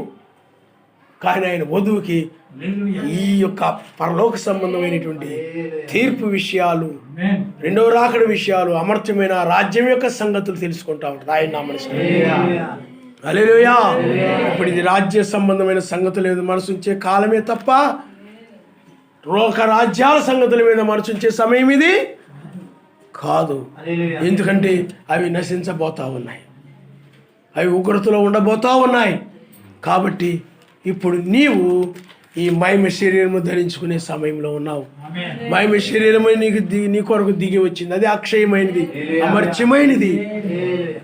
దాన్ని అదే వాక్యము దాన్ని ధరించుకునే సమయంలో మనం ఉన్నాం. కాబట్టి నీవు లోక సంబంధమైన సంగతుల మీద లోతు భార్య వలె ఉంచకూడదు. అందుకని ఆ ఆపేక్ష లేనిది కాబట్టి ఆయన బయటికి పిలిచినా కానీ ఆమెకి లోక సంబంధమైన సంగతుల మీద, లోక సంబంధమైన వాటి మీద మనసు పోలేదు. అందుకని ఆమె విడిచిపెట్టబడింది, మరణాన్ని జయించలేకపోయింది. ఆమె రక్షించబడాలని ఆపేక్ష లేదు ఆమెకి. అందువల్లనే ఆమె మరణాన్ని జయించలేకపోయింది. 20 లక్షల మంది ఐగుప్తుండి బయలుదేరితే 2 మాత్రమే కానాను ప్రవేశించాలని ఒక ఆపేక్ష కలిగి ఉన్నారు. ఆపేక్ష కలిగి ఉన్నారు కాబట్టే దాన్ని పొందుకోవాలంటే ఒకటి విడిచిపెట్టాలి. నువ్వు ప్రేమ కలిగి జీవించాలంటే ద్వేషము, అసూయ, క్రోధం అయిన వదిలిపెట్టినప్పుడే అందరితో నువ్వు ప్రేమ కలిగి ఉంటావు. నువ్వు వెలుగులోకి రావాలంటే చీకటిని విడిచిపెట్టాలి. అలాగే ఐగుప్తు నుండి కానానికి వెళ్ళాలంటే ఐగుప్తును విడిచిపెట్టాలి. ఐగుప్తును విడిచిపెట్టినప్పుడే కానాన్లోనే ప్రవేశించగలుగుతారు. అమర్త్యతను ధరించుకోవాలంటే మర్త్యమైన దాన్ని విడిచిపెట్టాలి. అందుకని ఈ శరీరం ఇలాగే ఉంటుంది, కానీ ఇది అమర్త్యమైనదిగా మారుతుంది. మనలో ఉన్న జీవం ఏం చేస్తుందంటే ఈ శరీరాన్ని మారుస్తుంది అన్నమాట. ఇప్పుడు మనలో నుండి ఆ పరిశుద్ధాత్మ ద్వారా నీవు ఈ మత్స్యమైన ఆశల్ని ఎదిరించి ఈ మరణాన్ని వైపు మనసు పెట్టకుండా నీవు అమర్చిత వైపు మనసు పెడుతున్నావు. ఆ విధంగా లోతు వలె వస్తున్నావు. ఇక్కడ కూడా ఈ జీవమే మత్స్యమైన నీ శరీరాన్ని ఈ నశించే శరీరాన్ని మనలో జీవమే ఆ పరిశుద్ధాత్మే ఈ శరీరాన్ని అమర్త్యమైనదిగా మారుస్తాయి. హల్లెలూయా. అందుకని మొదటి రాకడలో అది నోహ కాలంలో నీటి ద్వారా రక్షణ వచ్చింది, తర్వాత రక్తము ద్వారా, ఇప్పుడు పరిశుద్ధాత్మ ద్వారా. కాబట్టి పిల్లలు ఆలోచన చేయండి. నీతి, సమాధానం, పరిశుద్ధాత్మ ఆనందము ఎవరైతే కలిగి ఉంటారో వారు మరణాన్ని జయించిన వారు. అందుకని నీతిమంతుడు లోకాశలు కలిగి ఉండడు, ధనాపేక్షలు కలిగి ఉండడు, ఆయనతో సమాధానం కలిగి ఉంటాడు. ఆయనతో సమాధానంగా ఉండడానికి ప్రయత్నం చేస్తాడు తప్ప మనుషులు విరోధంగా పర్లేదు, మనుషుని ఇంట్లో వాళ్ళు నీకు శత్రువులైనా పర్వాలేదు. అందుకని ఒకదానికొకటి విరోధంగా ఉండని బైబిల్ చెప్తా ఉంది. నీకు నీ భర్తకి పడదు, లేకపోతే నీకు నీ పిల్లలకు పడదు, లేకపోతే నీకు నీ భార్యకి ఎందుకు ఇవి జరుగుతూ ఉంటానంటే నేను విరోధం పెట్టవచ్చి తిని అంటాడు. ఎందుకు విరోధం కలుగుతానంటే వాళ్ళు శరీరానుసారమైన మనసు కలిగిన వారు, నీవు ఆత్మ సంబంధమైన మనసు కలిగిన వారు. శరీరానుసారం అంటే వాడు శరీర సంబంధం విషయాల మీద మనసు ఉంచుతారు. ఎప్పుడు కూడా ఈ లోక సంబంధం విషయాల మీద మనసు ఉంచుతూ ఉంటారు. లోక సంబంధమైన ఆశలు కలిగి ఉంటారు, లోక సంబంధమైన కోరికలు కలిగి ఉంటారు. నీదేమో పరలోక సంబంధమైంది. అప్పుడు వారి మనసు నీ మనసు కలవదు.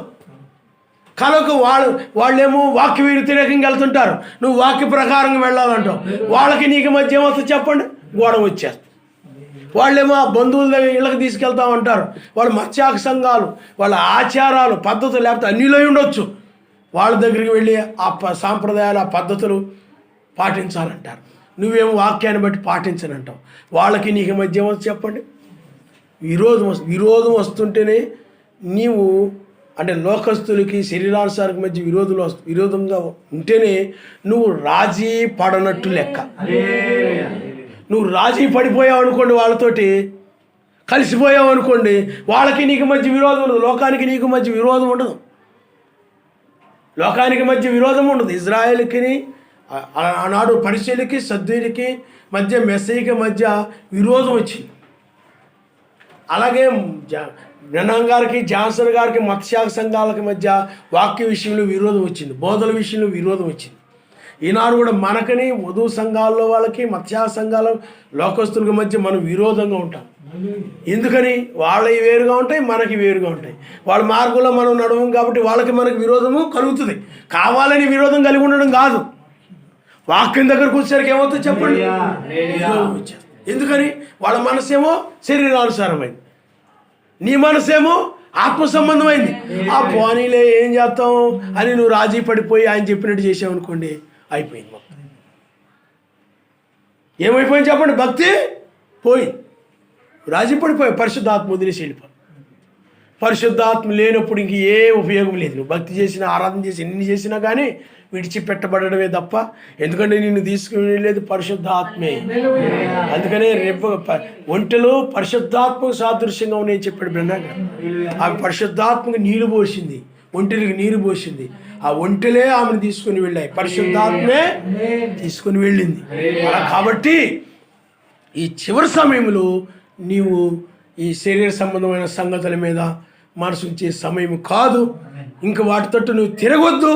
లోతు భార్య తిరిగి ఏమైపోయిందంటే శాపాన్ని పొందుకుందంటే, శాపం అని అంటే ఇక ఎప్పటికీ కనికరం ఉండదని అర్థం. మీకు అర్థమవుతుందండి? శాపం అంటే ఇంకా కనికరం ఉండదు, ఇంకా పూర్తిగా అయిపోయినట్టే, తెగిపోయినట్టే లెక్క. ఇజ్రాయేల్ ఉన్నారు, చాలా సందర్భాల్లో వాక్యానికి విరోధంగా నడిచారు, కానీ వాళ్ళని ఆయన శపించరా. మరలా సమాధానానికి అవకాశం ఉంది. శపించాడు అనుకోండి, ఇక అవకాశం లేదు, ఇంకా నిత్య శిక్షలోకి వెళ్ళిపోవడమే. అది జరిగింది అక్కడ. మీకు అర్థమవుతుందండి? ఇంక ఎప్పటికీ ఆశీర్వాదము రాదు. ఇంకా పూర్తిగా వదిలేసినట్లు లెక్క. లోకం కూడా ఇప్పుడు శపించబడింది. ఇంకా వారిని వదిలేసాడు ఇంకా ఆయన లోకాన్ని, సమస్తాన్ని. కాబట్టి ఇంకా లోకం మీద మనసు పెట్టే సమయం ఇది కాదు, వెనకతోటి తిరిగే సమయం ఇది కాదు. నువ్వు వెనకతోటి తిరగకుండా రావాలి. అప్పుడు నీవు మరణాన్ని జయించినట్లు లెక్క. మీకు అర్థమైందా? లోతు చూడండి, మరణాన్ని జయించాడంటే వెనక తొట్టు తిరగొద్దన ఆజ్ఞను నెరవేర్చడమే మరణమును జయించడం. ఆయన ఎందుకు వెనక్కు తిరగలేదు? రక్షించబడాలని ఆపేక్ష కలిగి ఉన్నాడు కాబట్టి. సోయరికి నాశనం లేని దాన్ని పొందుకోవాలని ఆపేక్ష కలిగి ఉన్నాడు కాబట్టి వెనక్కు తిరగలా. నీవు కూడా ఆపేక్ష కలిగి ఉన్నప్పుడు నిన్ను లోకంలో లాక్కొని వెళ్ళాలని చూస్తున్న మరణము వైపు నీకు తిరగవు. ఆయన నమ్మనిస్తాడు. మరణ వైపు, మరణపు ఆశల వైపు తిరగకుండా ముందుకు కొనసాగుతూ ఉంటావు. ఆయన నమ్మనిస్తాడు. అయితే మరణము లోతు భార్యని జయించింది. మనం ఏం చేసింది చెప్పండి? లోతు భార్యని జయించింది. ఆమె వెనుక తిరిగింది. ఆమెను కూడా మరణం వెంబడిస్తూ ఉంది. ఆశ అంటే శరీరము మరణానికి సాదృశ్యము వెంబడిస్తూ ఉంది. ఆమె శరీరం వైపు తిరిగిపోయింది, సొదొమ గొమొర్ర వైపు తిరిగిపోయింది, మరణం వైపు తిరిగిపోయింది. అందుకని ఆమె శాపాన్ని పొందింది. కాబట్టి పిల్లరా, ఆలోచన చేయండి. ఆ ఇజ్రాయేలు మిగతా వాళ్ళందరూ కూడా కానానుకు చేరాలనే ఆపేక్ష లేదు. కానీ వాళ్ళకి ఏ ఆపేక్ష ఉందనంటే సొదొమ గొమొర్ర మీద ఆపేక్ష ఉంది. సొదొమ గొమొర్ర యొక్క ఆపేక్షను వాళ్ళు కలిగి ఉన్నారు. కానాను మీద కనుక ఆపేక్ష ఉన్నట్లయితే ధర్మశాస్త్రాన్ని వాళ్ళు నెరవేర్చేవారి, ఆ ఆజ్ఞల ప్రకారం వాళ్ళు నడిచేవారి. కానీ వాళ్ళకి పిల్లారా, ఆ యొక్క ఇజ్రాయేలుకి, ఆ లక్షల మందికి ఆ మోషే కాలంలో వారికి ఆ యొక్క కానాను మీద ఆపేక్ష లేదు. కానీ వాళ్ళకి ఐగుప్తు మీద ఆపేక్ష ఉంది. ఐగుప్తు మీద ఆపేక్ష, ఐగుప్తులో ఉండాలని, ఐగుప్తు సంబంధమైన భుజించాలని, ఐగుప్తు సంబంధమైన ధరించుకోవాలని, ఐగుప్తీయుల వలె ఉండాలని, ఐగుప్తీయుల వలె బ్రతకాలని. ఈనాడు మనుషులు, క్రైస్తవులు ఆ లోకస్తులలో ఉండాలని, లోకస్తులలో బ్రతకాలని క్రైస్తవులు, లోకస్తుల కంటే మేము ఇంకా గొప్పగా ఉండాలని లోకస్తులతో పోటీ పెట్టుకొని ఆ విధంగా ముందుకు వెళ్ళిపోతూ ఉన్నారు. ఆ రోజుల్లో కూడా ఇజ్రాయేలు ఐగుప్తీయుల వలె ఉండాలనుకున్నారు, ఐగుప్తీయుల వలె జీవించాలని, ఐగుప్తులో ఉండాలనుకున్నారు. ఆపేక్షలను బట్టి వాళ్ళు ఆజ్ఞను నెరవేర్చలేదు, కానాను ప్రవేశించలేకపోయారు. వారికి కానాను ప్రవేశించాలని ఒక ఆపేక్ష వాళ్ళకి లేదు అసలు. వాళ్ళ ఆపేక్షలన్నీ కూడా అన్నిటితో సహవాసాలు చేయడం, అన్నిటితో. అందుకని ఆయన అమోరీలు, కానానులు, ఇత్తీలు, పిరిచీలు వాళ్ళ మధ్య ఉంచాడు. ఆయన పరీక్షిస్తాడు. నీకు ఆయన ఏదైనా ఇచ్చి ఆయన పరీక్షిస్తుంటాడు. కొన్నిసార్లు నీకు చేతులు డబ్బును పెట్టి ఆయన పరీక్షిస్తాడు. నీవు ఈ డబ్బుని తన సొంతానికి ఉపయోగించుకుంటుందా, ఆయన కోసం ఉపయోగించుకుంటాడా అని పరీక్షిస్తాడు ఆయన. అలాగే నీకు ఒక వస్తువుని ఇచ్చి ఆయన తన కోసం ఉపయోగించుకుంటాడా, ఆయన కోసం ఉపయోగిస్తాడా ఆయన పరీక్షిస్తాడు ఆయన.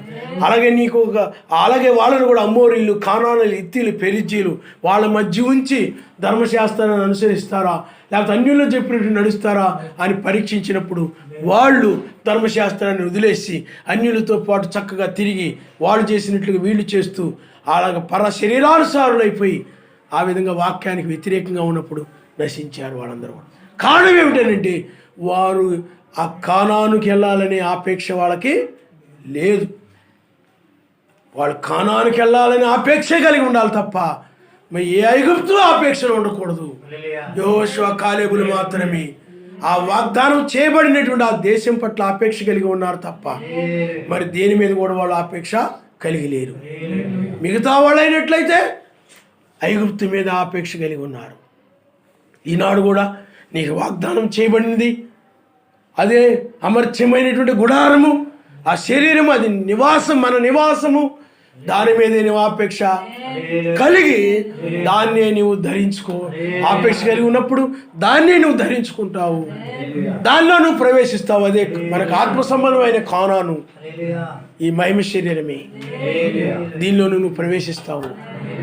ఆపేక్ష లేనివారు, లోకాపేక్షలు కలిగిన వారు, ఆ అమర్త్యమైన ధరించుకోవాలని ఆపేక్ష లేక ఈ లోకాపేక్షలు కలిగిన వారు ఆ అమర్త్యమైన దాన్ని ధరించుకోలేరు. కాబట్టి పిల్లారా, ఈ లోక సంబంధమైన ఆపేక్షల వైపు నువ్వు ఇక తిరగొద్దు. వాటిని ఏటిని కూడా నువ్వు ఆపేక్షించొద్దు. వాటి మీద నువ్వు మనసు పెట్టొద్దు. పూర్తిగా వాక్యం మీద మనసు పెట్టే సమయం. లోతు మనసు ఆ యొక్క సొదొమ గొమొర్రా మీద తెగిపోయింది. పూర్తిగా దాని మీదే మనసు ఉంచాడు, సూర్యుని మీద. నీ మనసు కూడా లోక విషయాల మీద తెగిపోయి, ఇంక వాటి మీద నువ్వు పెట్టట్లేదంటే నీ మనసు వాటి మీద తెగిపోయినట్లు లెక్క. ఆత్మ సంబంధ విషయాల మీదే నువ్వు మనసు పెట్టు. బైబిల్ విషయాల మీదే, బైబిల్ ఏం చెప్తుందో ఆ విషయాల మీదే నువ్వు మనసు పెట్టు. ఇక అంతం కాబోతా ఉంది ఈ ప్రపంచం. ఇది ఉండదు. ఈ యొక్క అమెరికా కానీ, ఐరోపియన్ కంట్రీస్ కానీ ఇవేమి కూడా ఉండవు. అమెరికా, ఈ దేశాలన్నీ కూడా భయంకరమైన ప్రమాదంలో ఉన్నాయి. ఇప్పుడు వైరస్ వలన చాలా భయంకరమైన ప్రమాదం ప్రపంచానికి చుట్టుముట్టి ఉంది. ఈ తాత్కాలికమైనదే, కానీ వదిలివేత్తబడిన తర్వాత చాలా ఘోరము భయంకరమైనవి ఉంటాయి. అప్పుడు ఈ సైన్స్ కానీ ఏది కూడా నేను రక్షించలేదు. డబ్బు, నువ్వు నమ్ముకున్నవారు ఎవరు నిన్ను రక్షించరు. అందుకని అమెరికా అది అందమైనటువంటి అమెరికా, యూరోపియన్ దేశాలు అందమైన దేశాలు, అందమైన మనుషులు, సుఖభోగాలు, విచ్చలవిడిగా తిరగడం, త్రాగడం, తిరగడం, విచ్చలవిడిగా జీవిస్తారు, కట్టుబాట్లలో ఉండరు, పాపముతో నిండిపోయింది. అందుకనే అమెరికా స్త్రీ 13 లక్షణాలు కలిగి ఉందని మనము అది చూచాయికి చెప్పాను. కానీ ఒక సమయంలో దాని అంతటి కూడా నేను వివరించి చెప్పడం జరుగుతుంది. అమెరికా స్త్రీ 13 లక్షణాలు కలిగి ఉంది, ఆయన వధువు 8 లక్షణాలు కలిగి ఉంది. ఆ 13 లక్షణాలు అమెరికా, దాని మీద ప్రకటన 13వ అధ్యాయంలో దాని గురించి కనబడతాం. ఆ 13వ అధ్యాయం అమెరికా, దాని సంఖ్య 13. పక్కన నుండి వచ్చాడు, అతడి సంఖ్య 13. 2013లో 13న అతడు ఎన్నికయ్యాడు. అతడి యొక్క సంఖ్యలలో 666 ఉంటుంది. ఇతడు చివరి పోపు కావచ్చు. ఇది మనకు చివరి వర్తమానం, కడవరి వర్తమానము, కడబూర. మనం ఉన్నంతకాలం వీడే చివరి వాడవచ్చు, తర్వాత ఇంకొకటి రావచ్చు, అది శ్రమకాలంలో రావచ్చేమో. కాబట్టి పిల్లారా ఆలోచించేయండి. ముగింపుకున్నాం, ముగింపు సమయంలో ఉన్నాం. అంతం కాబోయే, నాశనం కాబోయే లోకం మీద, సంగతుల మీద మనసు పెట్టొద్దు. నిజముగా నువ్వు లోతు వలె ఇది అంతమవుతుందని నువ్వు నమ్మినట్లయితే మనసు పెట్ట. అంతమవుతుందని నువ్వు నమ్మినట్లయితే మరణాన్ని నువ్వు జయిస్తావు. లోక సంబంధమైన సంగతుల మీద మనసు పెట్టకుండా ఉండడమే మరణాన్ని జయించడం. శరీరాశ, నేత్రాశ, జీవోడంబము ఇవి కలిగి ఉండకుండా ఉండడమే మరణాన్ని జయించడం. ఆ మరణాన్ని జయించాడు కాబట్టి వెనక్కి తిరగకుండా వెళ్ళాడు కాబట్టి సోయరికి వెళ్ళాడు అతను. నువ్వు కూడా వెనక తట్టు తిరగకుండా ఈ మరణాన్ని జయించినట్లయితే, లోకాశని జయించినట్లయితే, వెనక్కి తిరగకుండా, ఆశల వైపు తిరగకుండా నిలబడినట్లయితే నువ్వు నిశ్చయముగా అమర్చమైన దాన్ని, నీతి, సమాధానము, పరిశుద్ధాత్మ, ఆనందాన్ని ధరించుకున్నావు. ఆయన అమరుస్తాడు. హల్లెలూయా, హల్లెలూయా. అందుకని పిల్లారా, మొదటిగా ఆ నోహు కాలంలో నోవహు ఓడను గురించి ప్రకటించాడు, ఓడలోనికి రమ్మని ప్రకటించాడు. పిల్లారా, అలాగే మనము మొదటి రాకడలో మనం చూసినట్లయితే అపోస్తులు 7 సంఘాలు, 7 దూతలు, వాళ్ళందరూ కూడా ఆ రక్షణ రక్తము క్రిందకి రమ్మని పిలిచారు వాళ్ళు. ఇప్పుడు నీతి, సమాధానం, పరిశుద్ధాత్మేంద్ర ఆనందము, ఆ వేకు నక్షత్రము ఇప్పుడు ఆ రాజ్యంలోకి రమ్మని పిలుస్తూ ఉన్నారు. అందుకనే 7 దూత వర్తమానం ద్వారా, ఆ యొక్క బోధల ద్వారా, ఆ యొక్క అపోస్తుల బోధ ద్వారా నీవు సంఘ శాఖల నుండి వాటి నుండి వెలుపలికి వచ్చావు. ఆయన దగ్గరకు వచ్చావు నువ్వు, ఆయన దానమయ్యావు నువ్వు.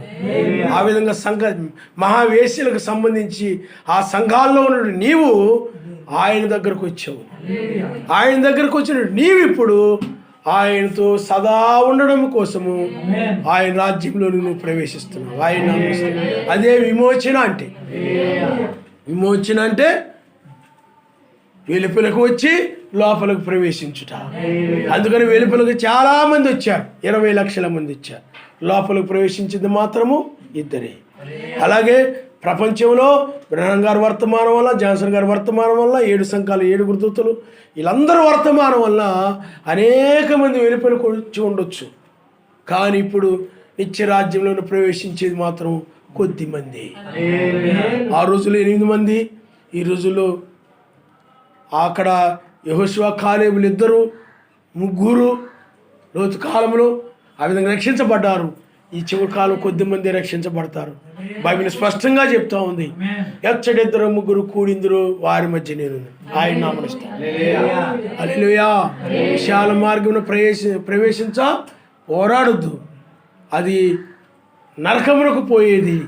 దా మార్గంలో అనేక మంది వెళ్ళిపోతారు, తీర్థ మార్గంలో అనేక మంది ఉంటారు. మీకు అర్థమైందా?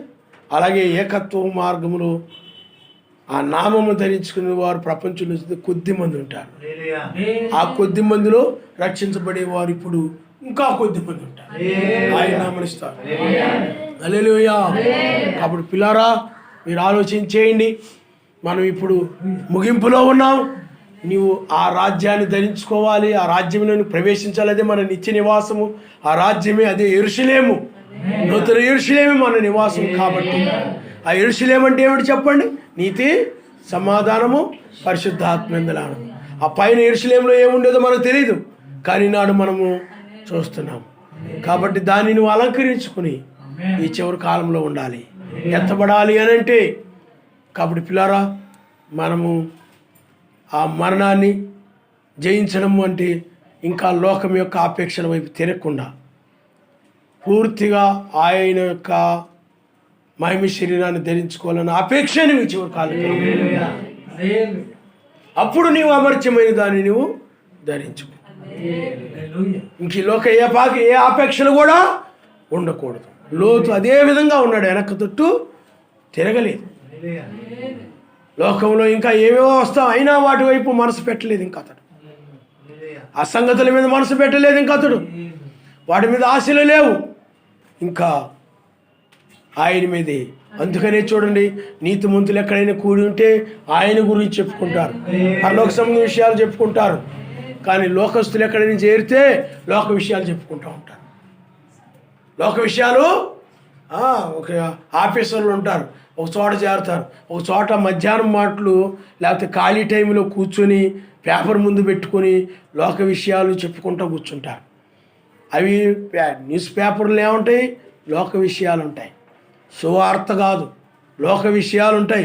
మనకు అవసరమైనది ఏదైనా ఉంటే అమెరికాకు సంబంధించిన విషయం కానీ, పప్పుకు సంబంధించిన విషయం కానీ, ఇజ్రాయెల్కి సంబంధించిన విషయం కానీ, రష్యాకు సంబంధించిన విషయం కానీ, ఏమైనా కొన్ని విషయాలే. కానీ ఎక్కువగా వ్యర్థమైన విషయాలు ఉంటాయి. అయినా అప్పుడప్పుడు పడతా ఉంటాయి అంతే. కాబట్టి మనము అందువల్ల మనుషులు ఏం చేస్తుంటారంటే ఒక చోట చేరి తిండిల గురించి, వస్త్రాల గురించి, మార్కెట్లో చిన్న సామాన్ల గురించి, ఆ వస్తువుల గురించి, లేకపోతే ఆ యొక్క ఇప్పుడు మరలా ఎక్కువగా ఇవి కొనుక్కోవడం, స్థలాలు కొనుక్కోవడం ఎక్కువైపోయింది, ఈ బిజినెస్ ఎక్కువైపోయింది. వీటిని గురించి, ఆ యొక్క ప్లాట్ల గురించి, అవి ఇవి లోక విషయాలే చెప్పుకుంటూ ఉంటారు. ఆ సంగతుల మీద మనం మనసు పెట్టే సమయం ఇది కాదు. ఆయన వాడు లోకస్తులు కాబట్టి లోక సంబంధమైన సంగతులు చెప్పుకుంటూ ఉంటారు, లోక సంబంధమైన విషయాలు చెప్పుకుంటూ ఉంటారు. అంటే శరీరానికి సంబంధించిన విషయాలు ఇవన్నీ. నీవైతే ఆత్మ సంబంధమైన విషయాలు. ఆయన హల్లెలూయా. అప్పుడు నువ్వు మరణాన్ని జయించిన వ్యక్తివి. ఆయన మరణాన్ని జయించిన వ్యక్తి అంటే ఎవరు చెప్పండి? ఆత్మ సంబంధం అంటే అమర్త్యమైన ఆ రాజ్య సంబంధమైన సంగతుల మీదే తప్ప, అనే నిత్య రాజ్యానికి సంబంధించిన సంగతుల మీదే తప్ప లోక విషయాల మీద అతడు మనసు పెట్టాడు. నీతి మీద మనసు పెడతాడు. ఆయన దగ్గర ఆయనకి తనకి మధ్య సమాధానం ఎలా పొందుకోవాలో దాని మీద మనసు పెడతాడు. ఆయన యందు నేను ఏ విధంగా ఆనందించాలి దాని మీద మనసు పెడతాడు తప్ప ఈ విషయాల మీద మనసు పెట్టాడు. ఈ లోక విషయాలు అవి జరుగుతూనే ఉంటాయి. నీవు దీని మీదే మనసు పెట్టాలి, వాటి మీద మనసు పెట్టకూడదు. కాబట్టి వీటి మీదే మనసు పెట్టి నువ్వు వాటితో తిరగకుండా ఉన్నట్లయితే నువ్వు మరణాన్ని జయించిన వ్యక్తివి. ఆ మరణాన్ని జయించడానికి కారణం ఏమిటి చెప్పండి? అమర్త్యతను ధరించుకోవాలని ఒక ఆపేక్ష. ఆపేక్షను బట్టి లోతు వెనక్కి తిరగలేదు. ఆపేక్ష లేదు కాబట్టి లోతు భార్య వెనక్కి తిరిగిపోయింది. కాబట్టి నువ్వు ఆలోచన చేయాలి, ఇవి గతించబోతా ఉన్నాయి. ఇప్పుడు చూస్తున్న ఐగుప్తులు మరి అన్నడూ చూడమని బైబిల్లో రాయబడింది. ఇప్పుడు నువ్వు కలిగి ఉన్నటువంటి ఈ శరీరాన్ని మరి అన్నడూ నువ్వు చూడవు. ఇప్పుడు కలిగి ఉన్న నీ ఇల్లు నువ్వు ఎప్పుడు చూడవు. నూతనమైన దాన్ని చూస్తావు, నువ్వు ఇంకా నూతన శరీరాన్ని చూస్తావు. ఇప్పుడున్న దేశాన్ని, పట్టణాలను మరి అన్నడూ చూడవు. నూతనమైన రాజ్యాన్ని నువ్వు చూడబోతున్నావు. దాన్ని నువ్వు జరగబోతుందని అని కాదు, కానీ ఇప్పుడు అది మన మధ్య నెరవేరుతున్నదనే విషయాన్ని నువ్వు గ్రహించాలి. ముగింపులో మనమున్నాం, జరుగుతుంది ఇప్పుడు అది. దాన్ని నువ్వు నమ్ముతున్నావా? నమ్మితే వాడి మీద నువ్వు మనసు పెట్టవు. ఇవి నశించేవి. నీ మనసు పరసంబంధమైనది, ఈ లోక సంబంధమైనది కాదు. కాబట్టి ఆయన మీదే నువ్వు మనసు పెట్టు. లోతు వలె, లోతు అందుకని మన వాళ్ళు సాదృశ్యంగా మనకు మాదిరిగా ఉంచాడు ఆయన. వారిని ఎందుకు మాదిరిగా ఉంచాడు చెప్పండి? సరదాగా కాలక్షేపం కోసం చదువుకొని కథలు చెప్పుకోవడానికి కాదు, వారి వలె నీ ఉండాలని, ఆయన వారి వలె నడవాలని, వారు కలిగి ఉన్న మనసును కూడా కలిగి ఉండాలని, అట్టి మనసుతోనూ ఈ చివరి కాలంలో జీవించాలి. ఆయన తల ఉంచుకోండి, మనం ప్రార్థన చేసుకుందాం. అమర్చితను ధరించుకోవాలని ఒక అపేక్ష. అమర్చితను ధరించుకున్న తర్వాతే ఆయన్ని చూస్తాము. అబ్రహాము గారు కూడా ఒక అపేక్ష కలిగి ఉన్నాడు. ఆయన వాగ్దానం నెరవేరుస్తాడని, ఆ వాగ్దానం నెరవేర్చబడాలని ఒక అపేక్ష కలిగి ఉన్నాడు. ఆ అపేక్షను బట్టి ఆ శరీరము రూపాంతరం చెందింది. నీవు కూడా ఆ దాన్ని ధరించుకోవాలని, ఆ రాజ్యంలో నివసించాలని, ఆయనతో ఉండాలని, ఆ యొక్క ప్రపంచంలో నుంచి ఆ పరిస్థితులతో నువ్వు కూడా ఆ దేశంలో ఉండాలని ఆ అపేక్ష నువ్వు కలిగి ఉన్నట్లయితే వీటన్నిటిని నువ్వు విడిచిపెట్టగలుగుతావు. రెప్పక ఆపేక్ష కలిగి ఉంది కాబట్టి ఆ తల్లిదండ్రులని వాళ్ళందరూ కూడా విడిచిపెట్టేసింది. ఆమె ఆ బంధువులు విడిచిపెట్టేసింది, ఆ ఊరిని వదిలిపెట్టేసింది. నీవు కూడా ఆయనతో ఉండాలని ఆపేక్ష కలిగి ఉన్నట్లయితే వీటి మీద మనసును విడిచిపెట్టేసి ఇవన్నీ లోకమును ప్రేమించే వారందరూ ప్రమాదంలో పడిపోతారు. లోక సంబంధ విషయాల మీద మనసు ఉంచే వారందరూ ప్రమాదంలో పడిపోతారు. ఈనాడు మనుషులు వ్యభిచార సంబంధ విషయాల మీద, దొంగతనముల విషయాల మీద, త్రాగుడు విషయాల మీద, ఈ యొక్క ధనమే విషయాల మీద, లోక సంబంధ విషయాల మీద మనసు పెడుతూ ఉన్నారు. రాజకీయాల మీద, రకరకాల విషయాల మీద మనసు పెడుతూ ఉన్నారు. నీవు ఆయన మీదే మనసు పెట్టు, ఆయన్నే ప్రేమించు. ఇది అంతం కాబోతుందని నమ్మినట్లయితే, నీ శరీరం మారే సమయం ఇదే నువ్వు నమ్మినట్లయితే, నీ శరీరం మారడానికి ఒకే మార్గము నువ్వు నీతి, సమాధానము, పరిశుద్ధాత్మ ఆనందము కలిగి ఉండడమే. దానికి మించిన మరొక మార్గము లేదు. అప్పుడే నీ నీతిని బట్టే, సమాధానం బట్టే, పరిశుద్ధాత్మల ఆనందాన్ని బట్టే ఈ శరీరం మార్పు చెంది పైకి వెళ్ళిపోతుంది.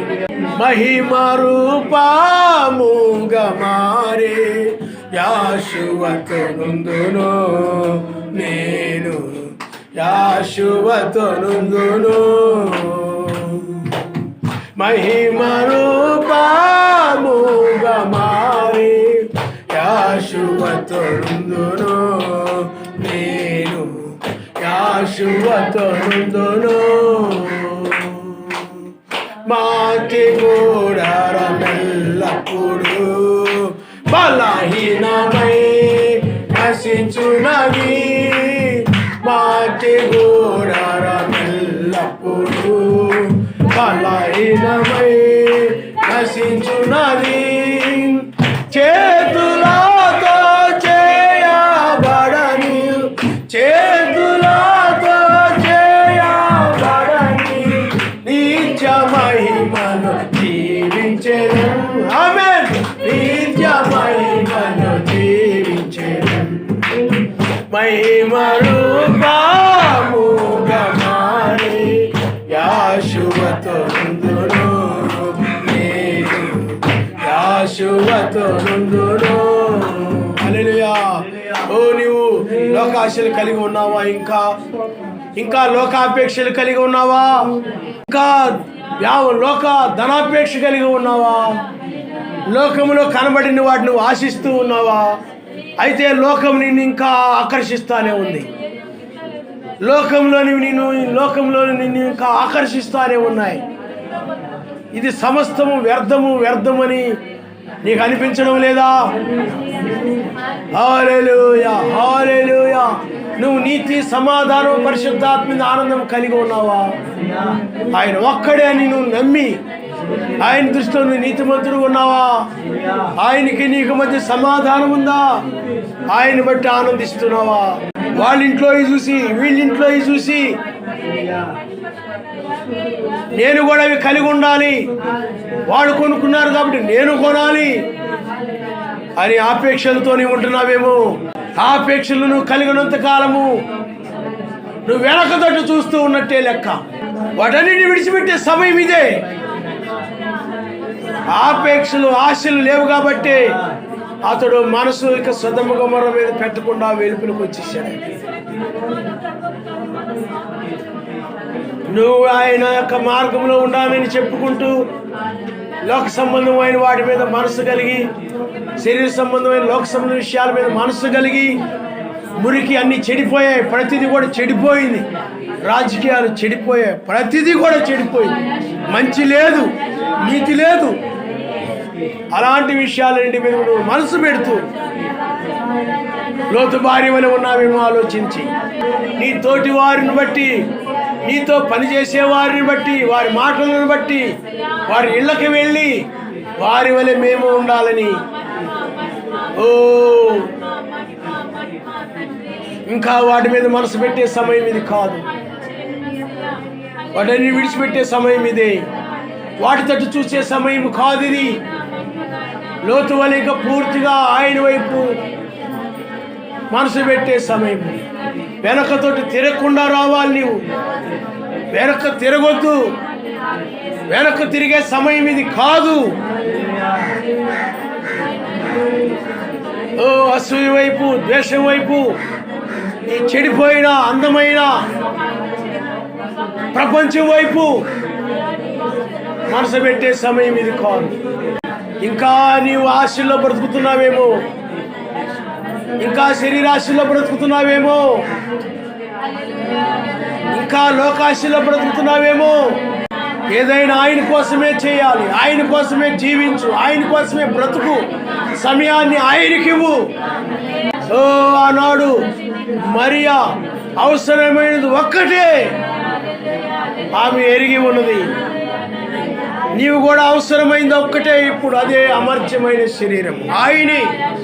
మార్త వలె నీవు లోక పనుల్లో, లోక కార్యాల్లో మునిగిపోయి, నీ కుటుంబ వ్యవహారాల్లో మునిగిపోయి ప్రార్థన నిర్లక్ష్యం చేస్తున్నావేమో, వాక్యాన్ని నిర్లక్ష్యం చేస్తున్నావేమో, మొదటి క్రియలు వదిలిపెట్టేసేవేమో, మొదటి ప్రార్థన వదిలిపెట్టేసేవేమో,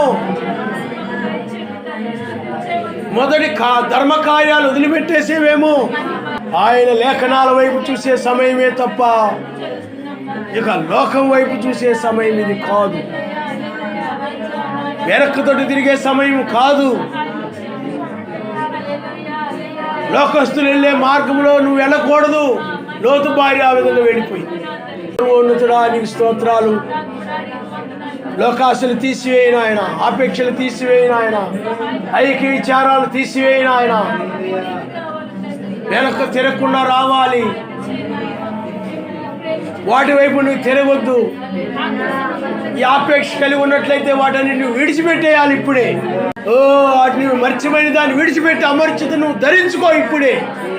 ఈ జీవన సంబంధమైన గురించి విచారిస్తున్నావేమో, ఏమి తిందునా ఏమి త్రాగుతున్నా విచారిస్తున్నావేమో, నా పిల్లలు ఎలా బ్రతుకుతారా ఏంటని నేను విచారిస్తున్నావేమో.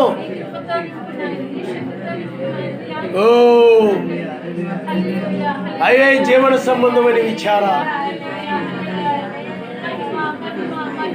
అవన్నీ నువ్వు విడిచిపెట్టేసి, నువ్వు నశించకూడదు అనుకుంటే, పాపులతో పాటు నశించకూడదు అనుకుంటే శరీర సంబంధమైన సంగతుల మీద మనసు పెట్టదు. ఆ మనసు శరీరానుసారమైన మనసును నువ్వు జయించాలి. ఆ మనసు శరీర సంబంధమైన సంగతుల మీదకి నిన్ను తీసుకుపోతా ఉంటుంది. ఆ మనసే మరణము. మరణమును జయించిన ఆపేక్ష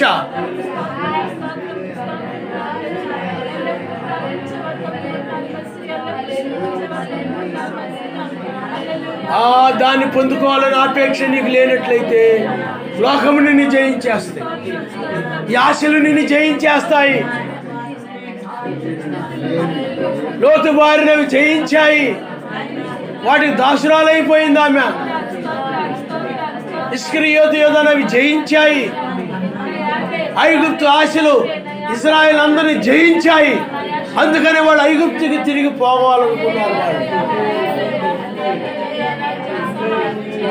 నిన్ను కూడా డబ్బు జయించిందేమో, ధనాపేక్ష అనేది జయించిందేమో.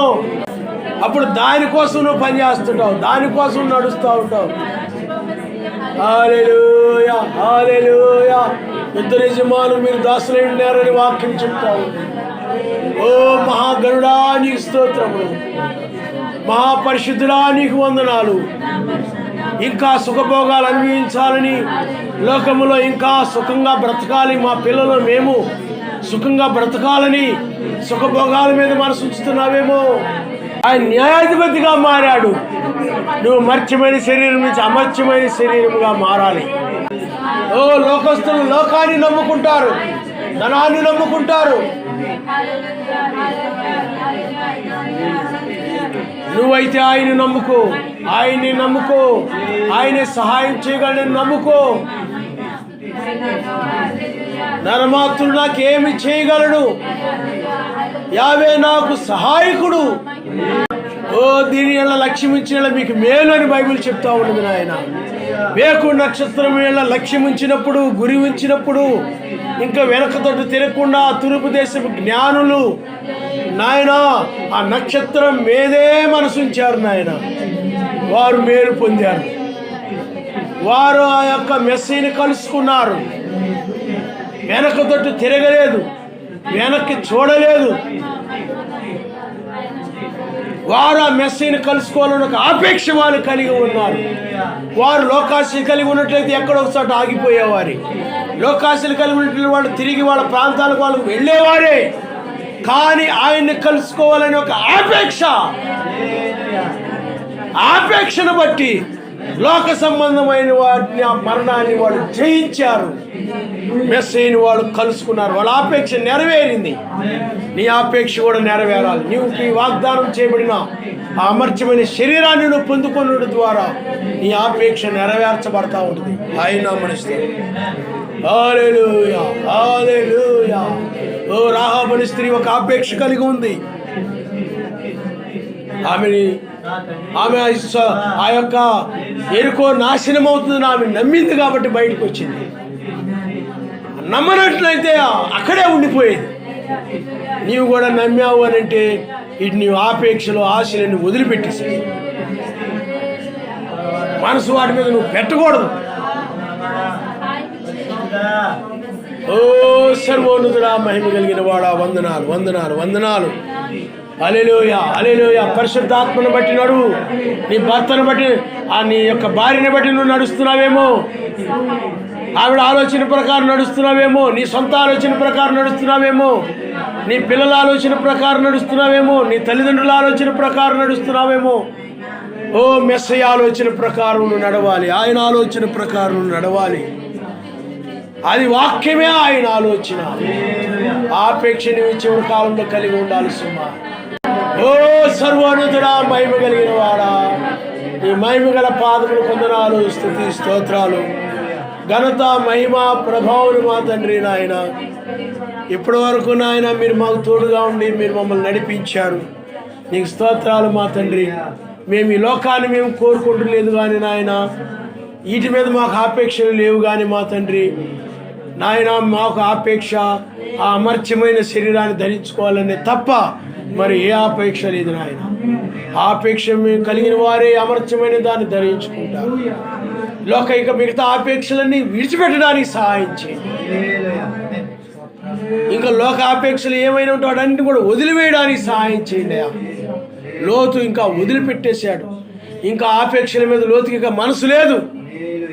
ఆ నిత్యరాజ్యంలో నువ్వు ప్రవేశించాలి అనే మనసు నువ్వు కూడా ఈ చివరి కాలంలో అనగా వధువు కూడా కలిగి ఉండాలి. నీ వాక్యం చెప్తా ఉన్నది కనుక నాయన మీరే సహాయం చేసి బిడ్డలను దీవించి ఆశీర్వదించమని, అట్టి ఆపేక్ష కలిగిన వారుగా ఉండు కృప చెప్పని నీ వాక్యాన్ని నెరవేర్చాలని ఆపేక్ష తప్ప, నీ లేఖనాలు నెరవేర్చాలని నాయన సమస్తము నెరవేర్చి ఆపద్దిన ముందు నాయన సమస్తము నెరవేర్చాలని ఒక ఆపేక్ష తప్ప మరి ఏ ఆపేక్ష లేకుండా సహాయం చేయమని నజరేయుడైన యేసు మిక్కిలిగా బ్రతిలాడుచు అడుగుచున్నాము. ఆమేన్.